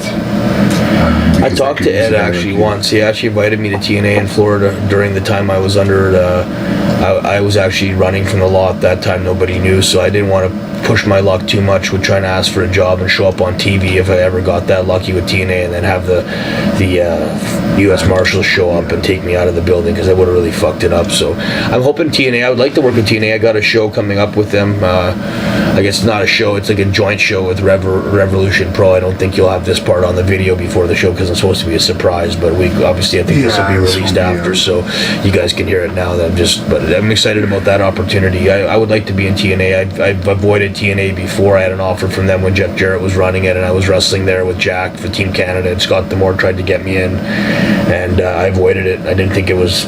Was it Scott that brought you into TNA that first time? I used the analogy of I thought I could have made the NFL, so I didn't want to settle for the CFL if I thought I could make the NFL, which is WWE's NFL and TNA's CFL, but at the end of the day, I would have rather just played either way. I would have played in any league instead of being cut out completely, so... Now everyone knows it's a famous altercation you had with CM Punk there. Could you tell us like what the whole story was that caused that fight? CM Punk, he had big balls. He wanted to be the guy that stepped up and tested Teddy Hart, and he was agreeable to go outside and handle it, and we handled it outside. And the only reason I say anything about it was because he lied about it at first and said that he got the best of me and that he beat me and different things. And if it's like one of those fights that's kind of like a draw and no one really knows who wins, but if there's a one-sided fight where one guy's on his ass, knocked down, and he's getting pulled off of him because I was kicking the shit out of him, then obviously you're going to go tell people you won the fight after when you're supposed to be a guy that's all about the truth. I was disappointed in that part of CM Punk's, we'll say, memory or his depiction of what happened, because he was lying through his fucking teeth, and I would be embarrassed. That was the one thing that put up a red flag when he said he was going to go into UFC, because he wasn't like a tournament fight or anything like that, and the only fight I had heard of him ever being in was the fight with you. That's a legitimate fight. Yeah, and I would think I'm a pretty legitimate tough guy, and never got golden gloves. Yeah, and I fought lots on the street, and like I say, I survived in jail, and I've walked around with a big mouth for a lot of years, and I still have all my teeth in my mouth. So, and I lived in a city where Calgary's pretty renowned for bar fights and like a lot of cowboys and drunks and fucking, you know, it's like we're... And I've seen it firsthand. You've never backed down from a fight. Ever. Whether it's a group of bouncers. Yeah, I mean, I have big balls. Or a guy on rollerblades standing on a... You know me, so you see me in some fucked up situations because you know me on the street. I mean, I wouldn't say I'm the toughest guy in the world, but you're going to be, I think almost any guy... If at 200 pounds, I'm 200 pounds and in good shape, you're going to know I was there, definitely. You're not just going to walk through me. I don't care what size you are. You could be 6'10" or fucking, 300 pounds. I always think a small pit bull with, if I bench 3 plates and my hand strength's pretty awesome, and I bench 150-pound dumbbells, and it doesn't matter at that size. Once you're that size, you're over 200 pounds or 190 to 200 pounds, it's a pretty serious weight class to be in, and you could fight anybody. Any place, anywhere, anytime, and I pride myself on never backing down from a challenge on any man on the planet, but I don't want to be fighting every guy either. I'd rather be a lover. I put this up for a reason, peace and love, and try to talk about good things in wrestling. And if I knocked Kurt Angle, I also said Kurt Angle was the hardest working guy I've ever seen when he was training. And if I knocked fucking AJ Styles, or I didn't in this interview, but I also say he's one of the greatest wrestlers ever, and he's lasted so long, and he's always done cool shit. And he's always been one of the hardest working guys ever. And if I ever said something bad about Steve Regal, then I also go back to that Steve Regal is such a nice guy to me. We ate dinner together. He paid for everything, and he took me out and treated me like a brother and like a son. And I don't know him in the future, and maybe that's his job, is because he's turned his life around, because he got clean and he got straight, because he followed the WWE regimen that maybe I tried to follow in your footsteps. I went to rehab. I tried to get off the marijuana. I never took GHB for the last 5 years. I never touched it again because it was something that people used against me, because it wasn't something that you could take with you on the road, and it was illegal on top of that, and you don't want a guy taking chances with illegal drugs wrestling for your company. But I mean, do I think guys in WWE are all perfect, lily white, clean, and no one's ever touched anything or does anything? No, obviously not true, but I'm not there to be the detective or to expose shit or to try to be a tattletale. And this guy got high with me, and we did this drug together, and we went to the strip club together, we went to the Asian massage parlor. It's like a lot of shit I've done, guys, and you guys know who you are and what you did and what we've done together. I don't mention on these interviews, which, if you really think about me and my big mouth, I'm pretty select with what I say, but at the same time, you still got to say something. You can't just completely kayfabe everybody out there. That's why these interviews are supposedly no kayfabe, and it's supposed to be the truth. So there's certain shit I say just out of respect that I don't tell about girls I fucked in wrestling. You never hear me talk about divas that I've done anything with, and maybe I've done tons of shit, maybe I haven't. You never hear me talk about really much more than my wife or girlfriend, and said they were escorts and what I did, and ran an escort agency because it happened, and I made a lot of money in a business that was legal. I grew a lot of marijuana. You want to see videos of it, and you want to know that I have it. I have proved it. Rolling Stones magazine just didn't put me in there because it was a funny story. I've sold 200 cats. That means I have to clean up cat shit every day and cut their fur and take care of them and keep them healthy and cut umbilical cords and watch a bunch of kittens die and deal with that type of stress. I had my house burned to the ground. I've had my fucking life basically thrown in a terrible public depiction of being a sexual rapist or sexual assault, when there's all these pieces of shit out there like Harvey Weinstein and all these guys that are actually doing it. And like, I never did shit to girls besides fucking be nice to them, buy them flowers, never hit a woman in my life. Machiko can say whatever she wants on it. If a girl kicks me in the face or hits me or says something about me being a faggot, I'm going to be pretty upset about that type of comments or something, and I'll defend myself accordingly to that. But I go out of my way to say to most people that you can trust me with your family, you can trust me with your kids, you can trust me with your money, and I'll always be a guy that is concise and pays you back, or takes care of you, or protects you, or drives you home if you were fucked up. And as a brother and best friend, if you're one of Teddy Hart's brothers or best friends, I think I'm one of the best guys you can ever meet. Now, you worked with Vampiro, I guess, in AAA and Wrestling Society X. Just wondering what your thoughts are on him. Another guy I heard lots of bad shit about, but in my opinion, he was always nice to me. Vampiro was really cool to me, and he always put me and Jack over as two of the best wrestlers ever. That he thought we were the most innovative and ahead of our time, and that people would be copying the moves we did for the next 10 years, 20 years, and doing a cheap copy of it, and they would never do it as well as us. And so, I mean, I've heard a lot of stories about Vampiro being talking behind people. Yeah, but I mean, that I heard that. But same thing, I heard that about Conan too. But I mean, Conan's probably Conan's way more respected because of all the stuff he's done for the boys. But at the same time, like, Vampiro, for what he did in Mexico, he fucking was very famous, man. A lot of people respected him in Mexico. Fans really liked him, and I never knew how popular he was until I went there and I walked in his shoes. And every time I ever asked him for a ride, he gave me one. Anytime I ever needed any help, he gave it to me. So in Wrestling Society X, he was the one that pushed me to win every one of those matches and to basically do all those moves. He said, I want Teddy Hart to do all this shit. I want him to be the guy that's carrying the torch for Wrestling Society X. And so my hope is to get in Lucha Underground, and I hear Vampiro's the guy that's doing the Lucha Underground stuff. But I've been going through Paul London and trying to get, hopefully, Paul London, who's another fucking fascinating guy, genius, I think, underrated, and just super cool guy outside the ring that needs to get way more credit, and worked super hard in WWE. It was such a hard work that I didn't get the right respect that he deserved.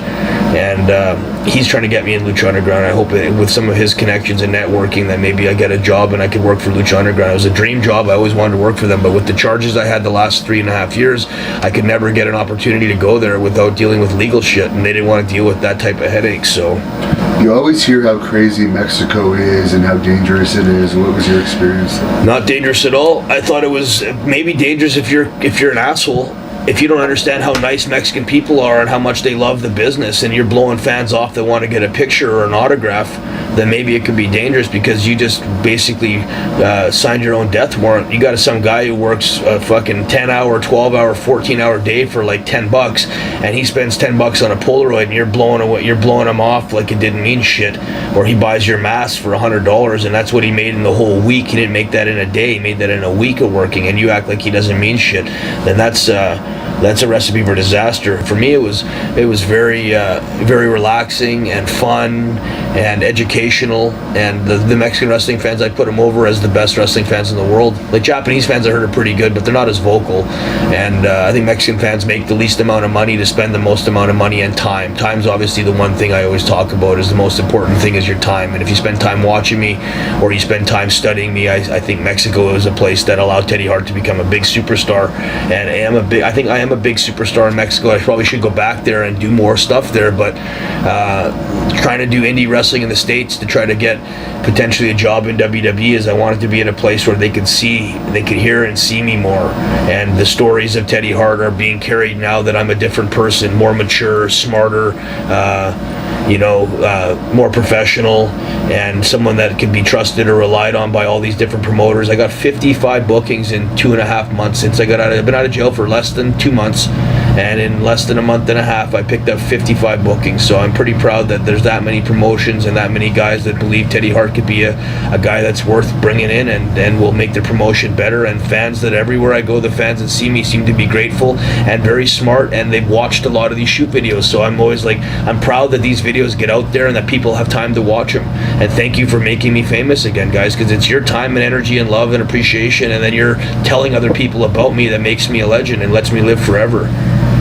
And at one point you had some heat with Steve Corino. I think you guys, it's over now, but now he has a position in WWE. Yeah. Same thing. Steve was a guy that I thought was a really good guy, nice guy in the dojo when I met him, and maybe I was like a wild card and arrogant kid at that time, and I didn't know the opportunity that I had, or I wasted my opportunity, and that was something he said. But he called me a goof in an interview that he did, and that word means something in Canada, maybe different than it does in the States, but it's a really bad thing to call somebody, and I challenged Steve to go outside and talk to me, and if you're going to say that in an interview, say it to my face. And he didn't want to go outside and talk to me, and I think he was probably,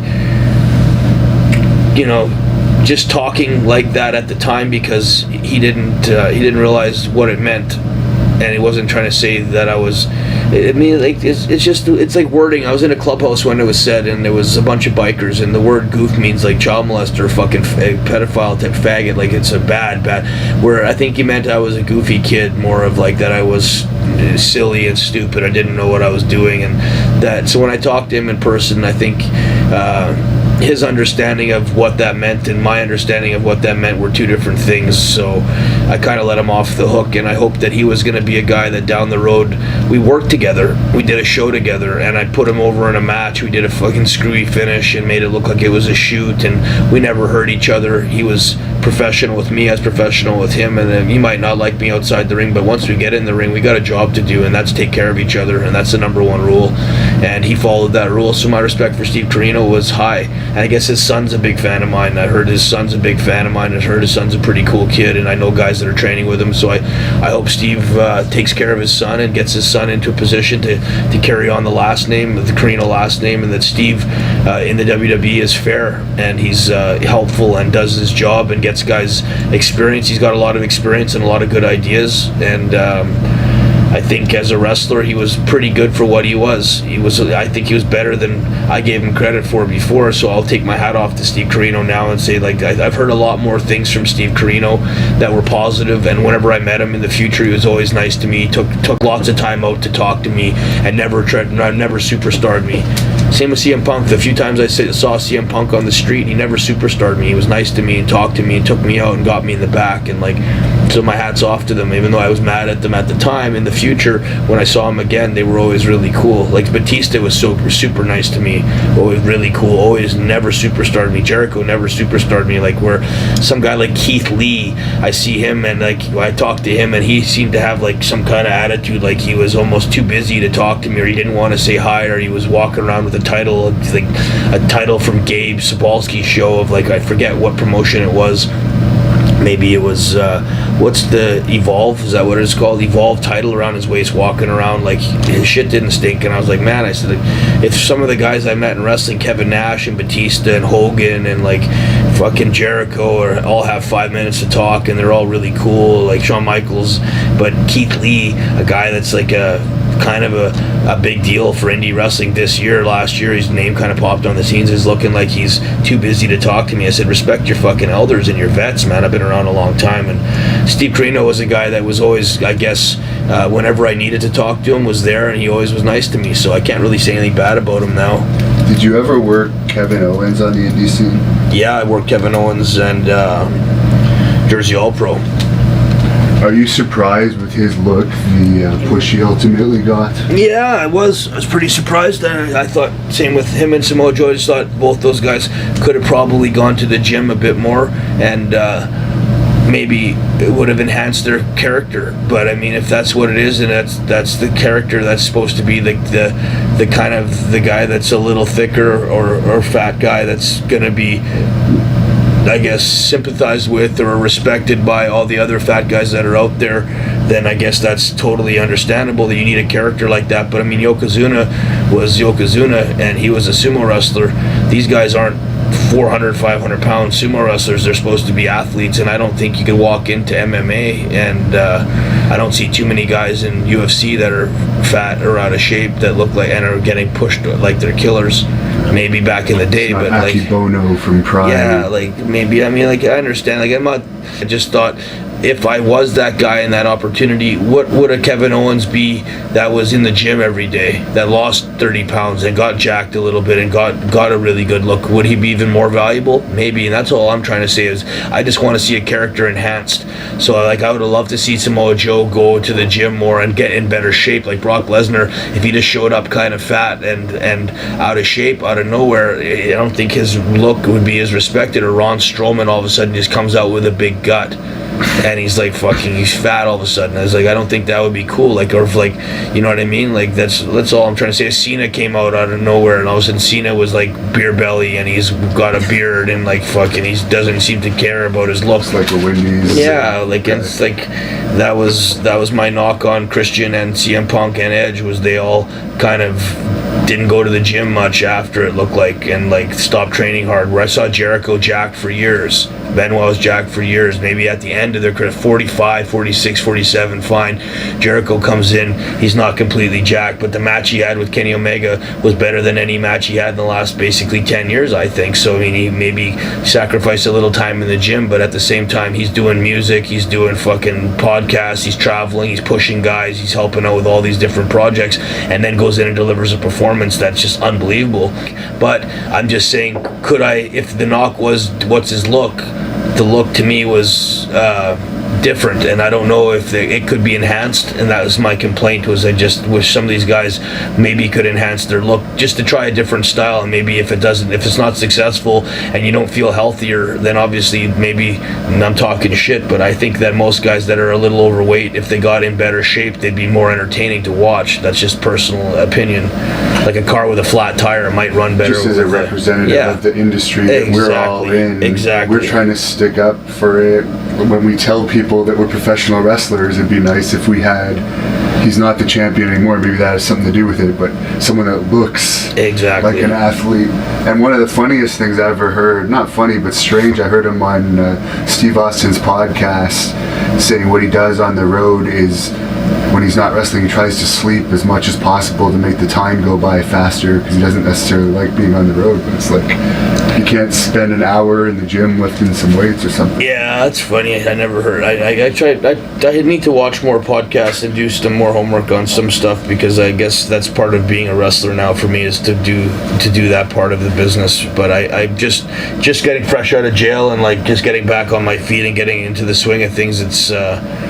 It's a lot of pressure just to survive and find a place to stay in Philly and make sure that my house is clean and that I have a cool place to stay, and that I have my cat and it's protected and fed and taken care of, and that my gear, I got new gear coming, and I went back to Canada finally after 2 years of not being back home, and getting some of my outfits and going back to the seamstress and the sewers and going back to Bucio in Mexico and trying to enhance my look. So like I say, in 6 months from now, people can go, man, Teddy Hart looks like a pro bodybuilder again. He's shredded, he's in great shape. But right now I'm not in the best shape, and I said that because it's really hard for me to get up, to get the money, the motivation, and the time to get to a gym without a car. I've lost my vehicle, so I'm getting a vehicle now. I'm just getting familiar with Uber or bank account. I've never had these things. I always have managers, and I live in Canada, so getting a dual citizenship, a passport, getting to the States and setting up a bank account in the States, getting a cell phone in the States, getting set up to be in another country, and to go from city to city to city. I've been from Texas to Dallas, from Dallas to Tampa to Orlando to back to Dallas to Philly now, and 7.5 months of my life was locked up during that time, and 2 months of that time was in rehab. So that's 9 months out of a year and a half that I was basically locked up and dealing with the rules and limitations on what I could do. And I still took, I think, 40 matches, 40 bookings, and I think every match I had on those shows were all at least 4-star matches, and maybe Meltzer can't give me a 5-star match, but I think if Kenny Omega, who's unbelievable, and I'm giving him huge credit, I just ask, if Kenny Omega is doing that good in Japan, I think Teddy Hart could do pretty fucking good in Japan too, given the same opportunity. So, what did you do to keep yourself sane when you were in jail?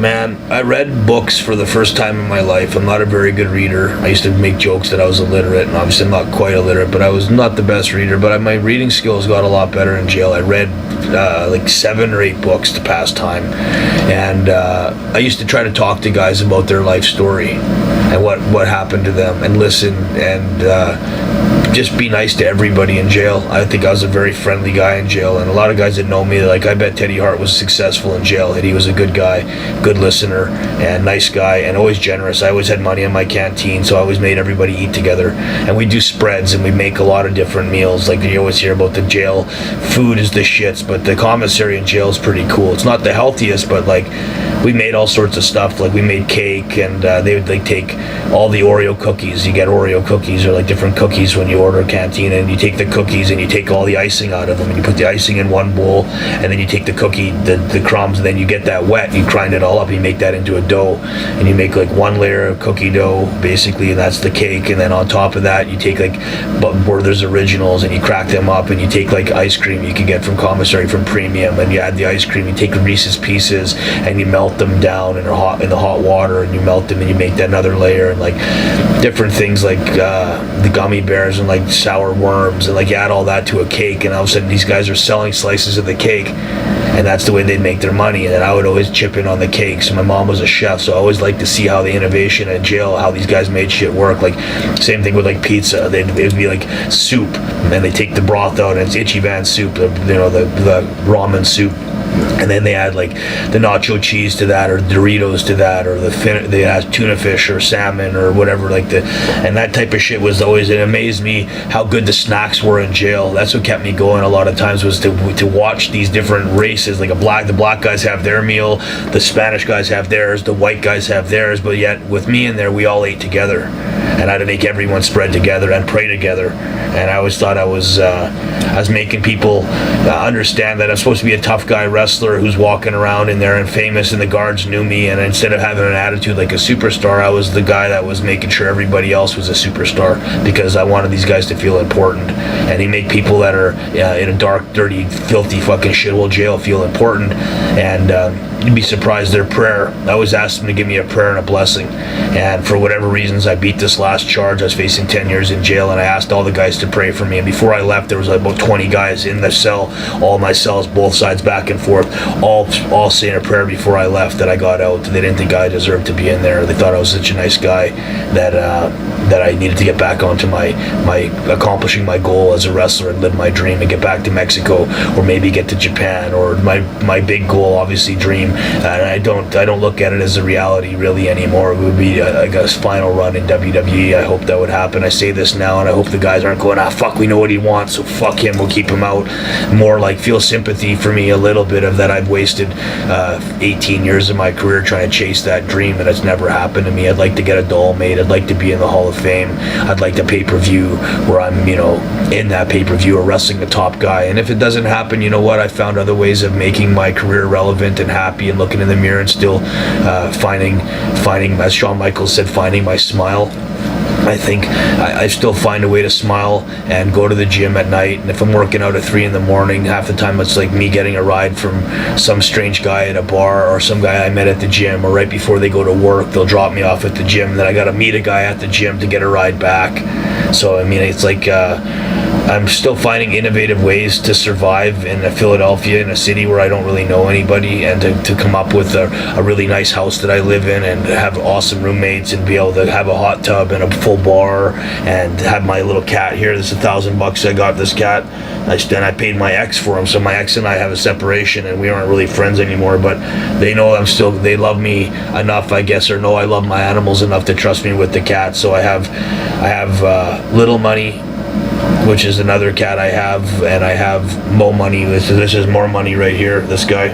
And they're my motivation, I guess, to like make fans happy outside the ring, that if you don't like me but you like the animal, then come up and give me 5 minutes, and at least you can pet the cat and be happy with that, or get a picture with the cat with your kid. If you don't respect me, you respect the fact that I love animals. So. And you briefly mentioned Jim Cornette earlier. Did he ever actually confront you face to face, or has it all been? He never said shit. Never pulled a Santino on. Yeah, I never talked to him ever. He never said it over to me. I saw him at a TNA show, and I was nice to him then. That's the only time he said that in his little interview. I saw Teddy Hart at TNA. I didn't even recognize him, and I said, yeah, because I mean, Jim Cornette, I don't know much about his whole shtick or what he did for wrestling. I heard he had a great mind for wrestling. I also heard from other guys that he was terrible for wrestling, and he always kept things pretty generic and simple. And I don't know enough to say much about him, except for what he said about me on that thing wasn't accurate. It wasn't true, and he was sounding like he was, the fucking gospel truth, or he was God, and that's how things are. And what I said was stupid, and I was delusional or something like that. And I think he's more delusional if you actually go back and listen to what I said and what he said and what happened with the fans. And they weren't booing at the end of my backflips. So every backflip I did, they were cheering their ass off right till I went into the back of the show. So I think that was, again, his way of spinning it, because he doesn't remember what happened. He's not going to go back. I don't think he'll watch the video. And you did have a legit concussion, right? Is that the one where you threw up? Because you throw up when you have a concussion. Exactly. And I threw up all over the ring. So I never threw up in any other match in my career, not once. And I've wrestled like a lot of matches and I've done a lot of shit, and never once threw up. Yeah, so, I had a concussion once, and the same thing happened. I was throwing up all night. Yep. And they tell you actually not to eat. Yeah. For that very reason. Now, were you surprised? You were at Bret Hart's WWE Hall of Fame induction. Were you surprised after all he said and after he ridiculed Davey for going back to WWE that he ultimately went into the WWE Hall of Fame? I was hoping he'd just get over it and go back even faster. I mean, I can't say that it would have. I can't say Bret's a hypocrite, because he did go. I mean, I wanted him to go back for the best interest of the family and personally selfish reasons, that if Bret went back, maybe I'd get a job. I mean, that's being honest. But I thought Bret should have went back way earlier. Like, instead of waiting so long to go back, it was too late. He ruined a lot of deals, man. And he never did anything to make it up. It wasn't like one thing. If Bret had done this, but Bret didn't play ball, but he played ball in all these other ways. Bret just sat around in a city where, because of what happened to him, he was upset and he never did anything to help out anybody else. Yeah, and it hid, basically. And then after that, everything faded, and he never developed any wrestling in Calgary. He never opened up a school in Calgary. Neither one of his kids got into the business, which I think was a shame. So I don't know. That is one of those things where I think Bret needs to take responsibility for certain things that he did, and I think he killed wrestling in Calgary. Definitely didn't help it at all, and even in Canada, as a general thing, I think people were hoping Bret would step up, and maybe if he'd done like a Ring of Honor in Canada with Bret's brains and Bret's connections and Bret's money and Bret's ability to make people. I mean, people love Bret Hart.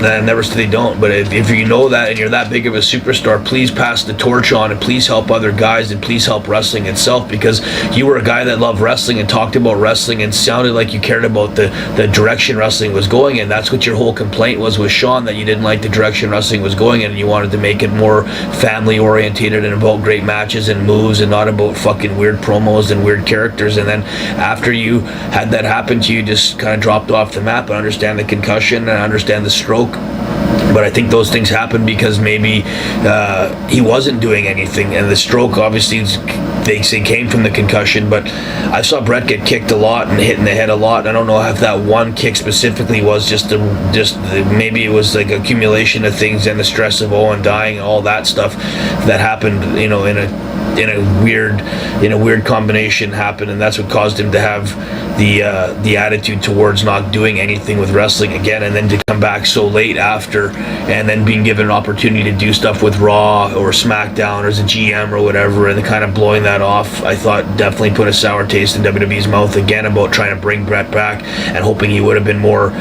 proactive in being a character on TV, even to this day now. But I guess he doesn't want to travel much, and it's like, but I don't think the traveling first class in an airplane and getting picked up in a limo is that bad. It wasn't like, you know what I mean? like, I think Bret's probably would be treated pretty good if he was on Raw or SmackDown as a character. Were you at the Bret versus Vince WrestleMania match? I was there, and I got cut out of anything there too. I don't know how or why, but I was supposed to kind of be involved, I thought. I mean, my whole family was there. I didn't even bother going to the show. Even Bruce and I didn't bother sitting in the audience because I got hurt the night before on Dragon's Gate, and then they had nothing for me to do anything. I had to pay for my own ticket. I was the only member of the whole family that paid for his own ticket. Everyone else got paid to be there. They actually got paid to be there. I never even got $1. Wow. I don't know why I was the only one. That was, again, one of those things where I think people were I had a brand new wife, and my wife and I had a lot of money, and people that were like, that were watching me, I think wanted to see me take a fall for once. They somehow always land on my feet. I always end up in a nice house, or end up with a beautiful girlfriend, or end up with a fucking brand new car somehow. And I think people thought for once maybe this was the time Ted was going to get,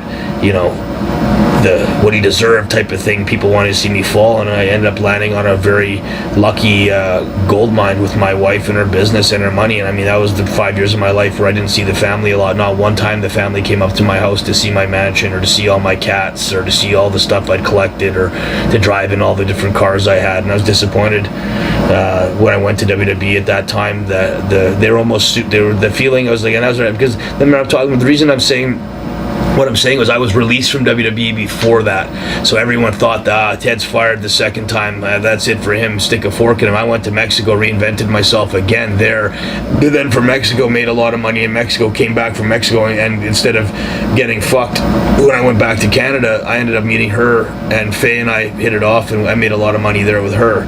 So I think people thought that based on the WWE failure that eventually I'm going to blow out, and just burn out, and that was it for me. And then from there I went to Mexico, and everybody thought in Mexico it was going to be probably the same thing. He's a drug addict, he's going to get fucked up down there. It's like, no guys, I smoke weed, not a drug addict. Coke, you're a cokehead, you're a drug addict. You're a crackhead, you're a drug addict. You're on pills, you're a drug addict. You smoke pot, you're a pothead. There's a big difference between drug addicts that are hardcore drug addicts and a guy that's smoking marijuana and taking steroids with a prescription. Big difference. So Mexico's a place, guess what's legal in Mexico? Yeah. Steroids. And guess what else is legal in Mexico? Fucking weed. Yeah, basically. And you don't have to it's not that it's legal, but nobody's really going around with a microscope looking for fucking marijuana. They don't care. You pay a cop off, you're not hurting anybody when you smoke weed. The weed's so shitty in Mexico anyway that no one's really, it's like whatever. Yeah. But just like, and steroids down there again are legal, and steroids are something I think people should take with the right education on it, that they're there to help you. Used properly, they get you to a place that you want to be. I don't see that. I think steroids get a bad stigma, and I think a lot of guys that are in WWE and on TV and over the years, they say they've never done juice. I question that, and I'm not going to point out names, but I have they do allow testosterone replacement. Yeah, now, Ryback has said it. And I'm one of the guys that qualified for testosterone replacement with WWE when I was there, when I was 27 or whenever I was there, when I was young, way younger. That's when I got it. I was the youngest guy to ever get it. And that's why I say all these years I've had a prescription to take steroids. That's why I talk about it. And you don't hear me going, hey, this guy, and this guy all say they're not on the juice when they are. That's not my thing, dude. I'm not trying to point out, I'm not trying to make an argument of that I'm better than this guy, or this guy did this and he's lying about it. I understand public opinion, I understand image, and some of these guys have to protect their image, and they're in the public eye, and they're training with kids, and they're doing stuff with Kids Help Phone, or with Make-A-Wish network and stuff, and I understand their image. I'm not trying to call them out. I just think guys and the real fans that watch TV, they know who's taking stuff and who's not. And I would think the guys that are taking stuff are actually taking stuff because they want to look good for you, the people. So don't use it against the guy. Use it as he's probably in what people think are taking years off your life by taking stuff to make it look good. That to the reason they're looking good or trying to do that is because they respect the fans and they respect the character, and they take the job of being a wrestler that seriously. One guy that's had those accusations, and we're both friends with him, but I'm not asking you about those accusations, is Jinder Mahal. And are you surprised that out of all of us, I guess, he's the first one from the Calgary group of our generation to become a WWE champion? Jinder Mahal's class act, and congratulations on taking opportunity that most guys I don't think would have known what the fuck to do with, considering you were there before and you weren't really successful, but you made a lot of money, at least enough to buy a house and travel the world, and went back, and instead of being depressed and lazy and unmotivated, went there and just fucking killed it, hit the gym like a madman. Nothing's harder than the gym, guys, and the diet.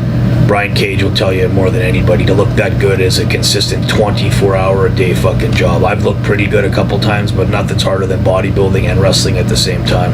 So Jinder Mahal, to me, I take my hat off to you for taking an opportunity and hitting a home run with it, and taking a body that was not bad and making it into a fucking masterpiece and look like a stud, and always nice to me. Same thing, never really superstarred me. I hope if I see you in the future, you got 5 minutes to talk, and it's not one of those guys that went from being really nice to everybody and super humble, and then all of a sudden he becomes a world champion and he turns into an asshole.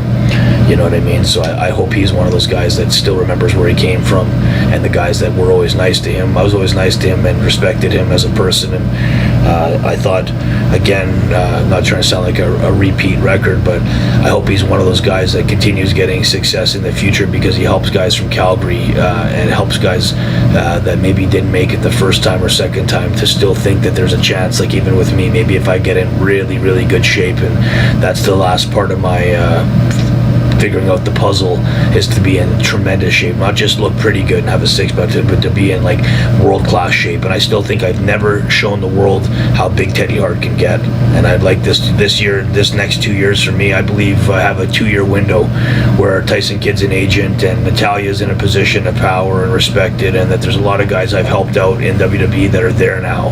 I don't need to say all the names of guys that know they've been through my house, or they've been in the ring with me, or I've talked to them at shows and we're friends. I think it put in a good word for me, even just like as simple as Jericho. Maybe I could call Jericho someday and be like, listen, here's my pictures, here's my tapes, here's the proof, and here's all the good reports and bookings, and here's like 2 years, 3 years of Teddy Hart with no problems, no legal problems, no stories of me being anything but helpful, and great matches. Here's a bunch of matches with guys that are all guys that are either moving on to TV or are on TV, or that are about to get on TV now, and how I've helped them become better superstars or develop talent. And that would be something that's used as a stepping stone or positive thing, that they can finally say something good about Teddy Hart to get me a job. You know, when people have something good to say and they can vouch for you, Devin, you know what I mean? Like that's an important thing. So I want to give them that opportunity where there's nothing they could say really bad about me, you know. And it's like it's a tough thing to do, because it's so easy to talk shit about people, you know. Enzo, I'm sure you're aware of this because it was a similar situation to you. It hasn't been found if he certainly hasn't been convicted yet, but he's had some accusations, and I guess he's lost his job. And I'm just wondering your opinion on that, and what advice you would tell the guy. This guy doesn't like Enzo, maybe. I don't know, he's biting me now. You said Enzo's name and all of a sudden he's biting the shit out of me. So I don't know, or maybe this guy's giving me the sign that poor Enzo's dealing with the same stress that I had, and it caused me to go crazy, thinking that how the fuck could I have somebody charge me with sexual assault when that's the last thing in the world I'd ever do is sexually assault a woman. If anything, women assault me or sexually assaulted me, I've never had any. It would be the opposite. So Enzo, I don't know, I don't see him being this guy's biting the shit out of me. I'm sorry, I never had him bite me so much in training him. He doesn't like Enzo or something, I don't know, but I feel bad for Enzo. I don't really know him. I've never really heard too much, except that he's kind of a horse's ass from different people. But I mean, that's could be just bullshit. Like I've heard stuff about me that's not true directly, or that's an opinion of somebody, but it's not actually the only opinion. There's lots of different ones out there. He has a job. He had a job. He was on TV. He made money. He had a belt. Congratulations on all that stuff. It's stuff I've never done. So I mean, I give you credit. If I haven't done it myself, how can I take it away from somebody who has? But at the same time, if he did do that shit to the girls, it'll be proven in a court. And I say to anybody, I hope if he's not guilty, then people people forgive him, and they give him his job back and an opportunity. And if it is true, then go have some fun in jail, brother, because I've been in jail as a guy that sexually assaulted somebody, and it's not a fun place to be. And if you don't look like, if you're not in good shape, and most guys looked at me and said, you don't look like the kind of guy that sexually assaulted anybody, a good looking guy in shape, probably not a guy that's raping women. I said, no, usually it's the opposite way around. If anything, women have been aggressive to me or sexually assaulted me or called me lazy or unmotivated because I didn't want to stir the soup, as my friend said. I don't feel like doing work half the time. I'd rather sleep, and that's because I've been with women, I've dealt with women, and I guess I'm burnt out with girls. So, but my brain set would be, if you did molest or did rape or did hurt any woman out there, it's very stupid to do, because karma's a son of a bitch and it's gonna catch you. And if you didn't do it and they said it about you, it's a horrible thing to have to deal with. And I hope he gets the right. I hope justice is done. What's the word? Justice is served. Yeah, justice is served. So we're just winding it down here. One guy who I really liked, one of your uncles, I guess the oldest uncle, is Smith, who unfortunately passed away. See, you love Smith, eh? Smith and you got along good, because Smith is funny and you like that kind of funny. Smith's crazy, so, but you're pretty crazy too, so. All right, so we'll leave Smith at that, and I'm just wondering if... I love Smith, and God bless Smith in his memory, but Smith was a wild card, and he was a character, we'll just say that. He was a fucking character. And I'll just have to ask you, because I'm sure everyone's going to want to know your opinion on Roman Reigns. Everyone wants him to turn heel, I guess. There's been so much debate on the push that he's had. I watched Roman Reigns wrestle Undertaker, and I thought it was a great match. I don't watch a lot of WWE TV. I'm usually on the road, or I'm working I had a job as a bouncer at a strip club for the last couple of years. So like I say, I finally got a job and did construction for a while, and then I did the night job at the strip club. So I didn't have a lot of time to watch WWE, and usually I was living in like weird places, so I didn't have opportunity to get the network.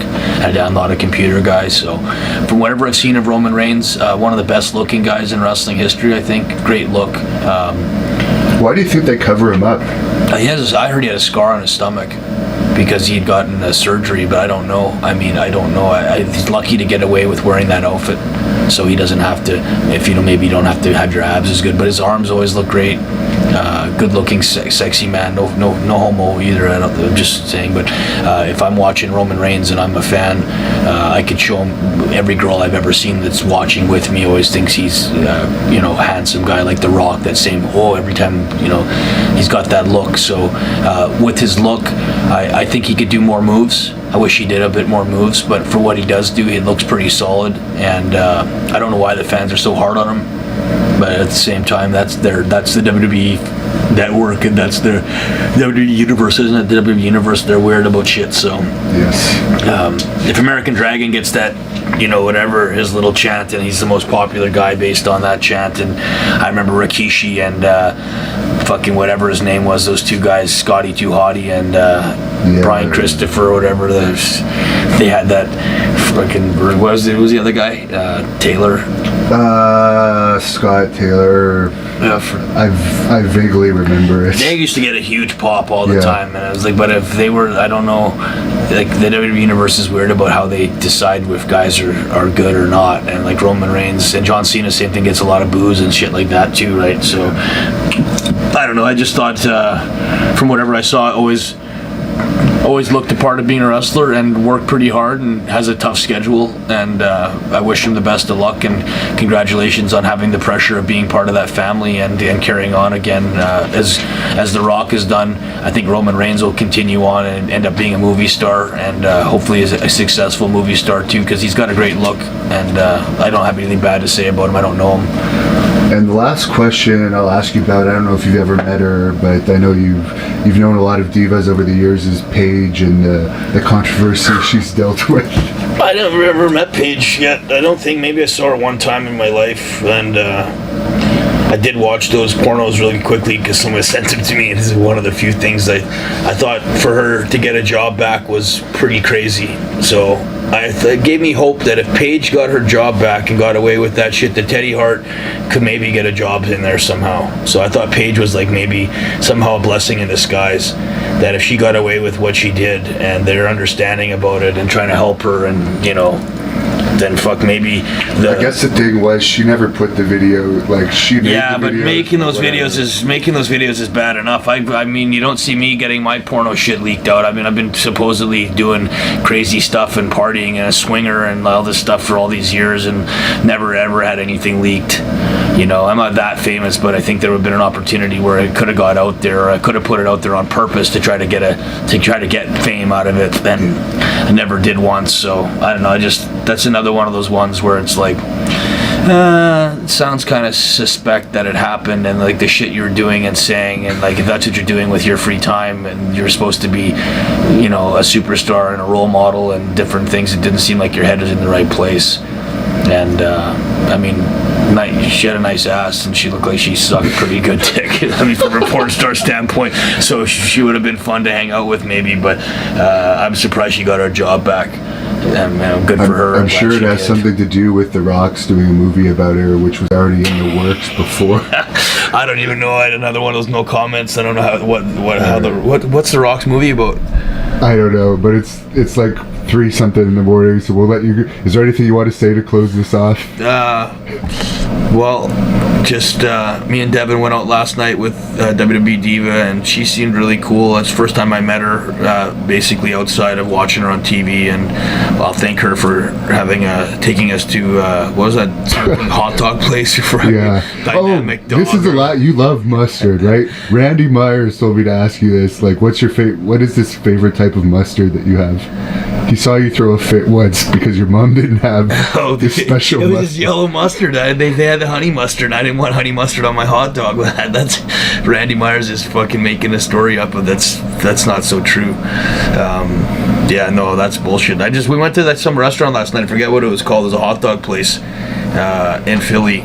And they had like kangaroo and python and fucking like boar and shark hot dog and all these different types of hot dogs. So Melina took us there, and that was her, like, I guess, to go out and have a good time and eat a bunch of wieners and stuff like that. So it was an interesting time. I should have brought my cat. I think I would have been more successful in not getting me and Devin almost got kicked out of there. Devin was filming some stuff, and they got mad at us for having the camera, and not Melina, but some assholes. Yeah, some assholes. So I mean, it was an interesting night. I'm just happy I got to see Hannibal on another. He's one of my old friends, one of my best friends from the past, and we've been through a lot of shit together. And like, we will do another interview again, because there's some stories I want to talk about, like my old house, the pool house. I want to mention some of the stuff like that, and some girls that we dated back in the day. Gabrielle, I'll say her name on this video now, and some weird shit with citizen's arrest I made, and like some fights at the bars and like different things. But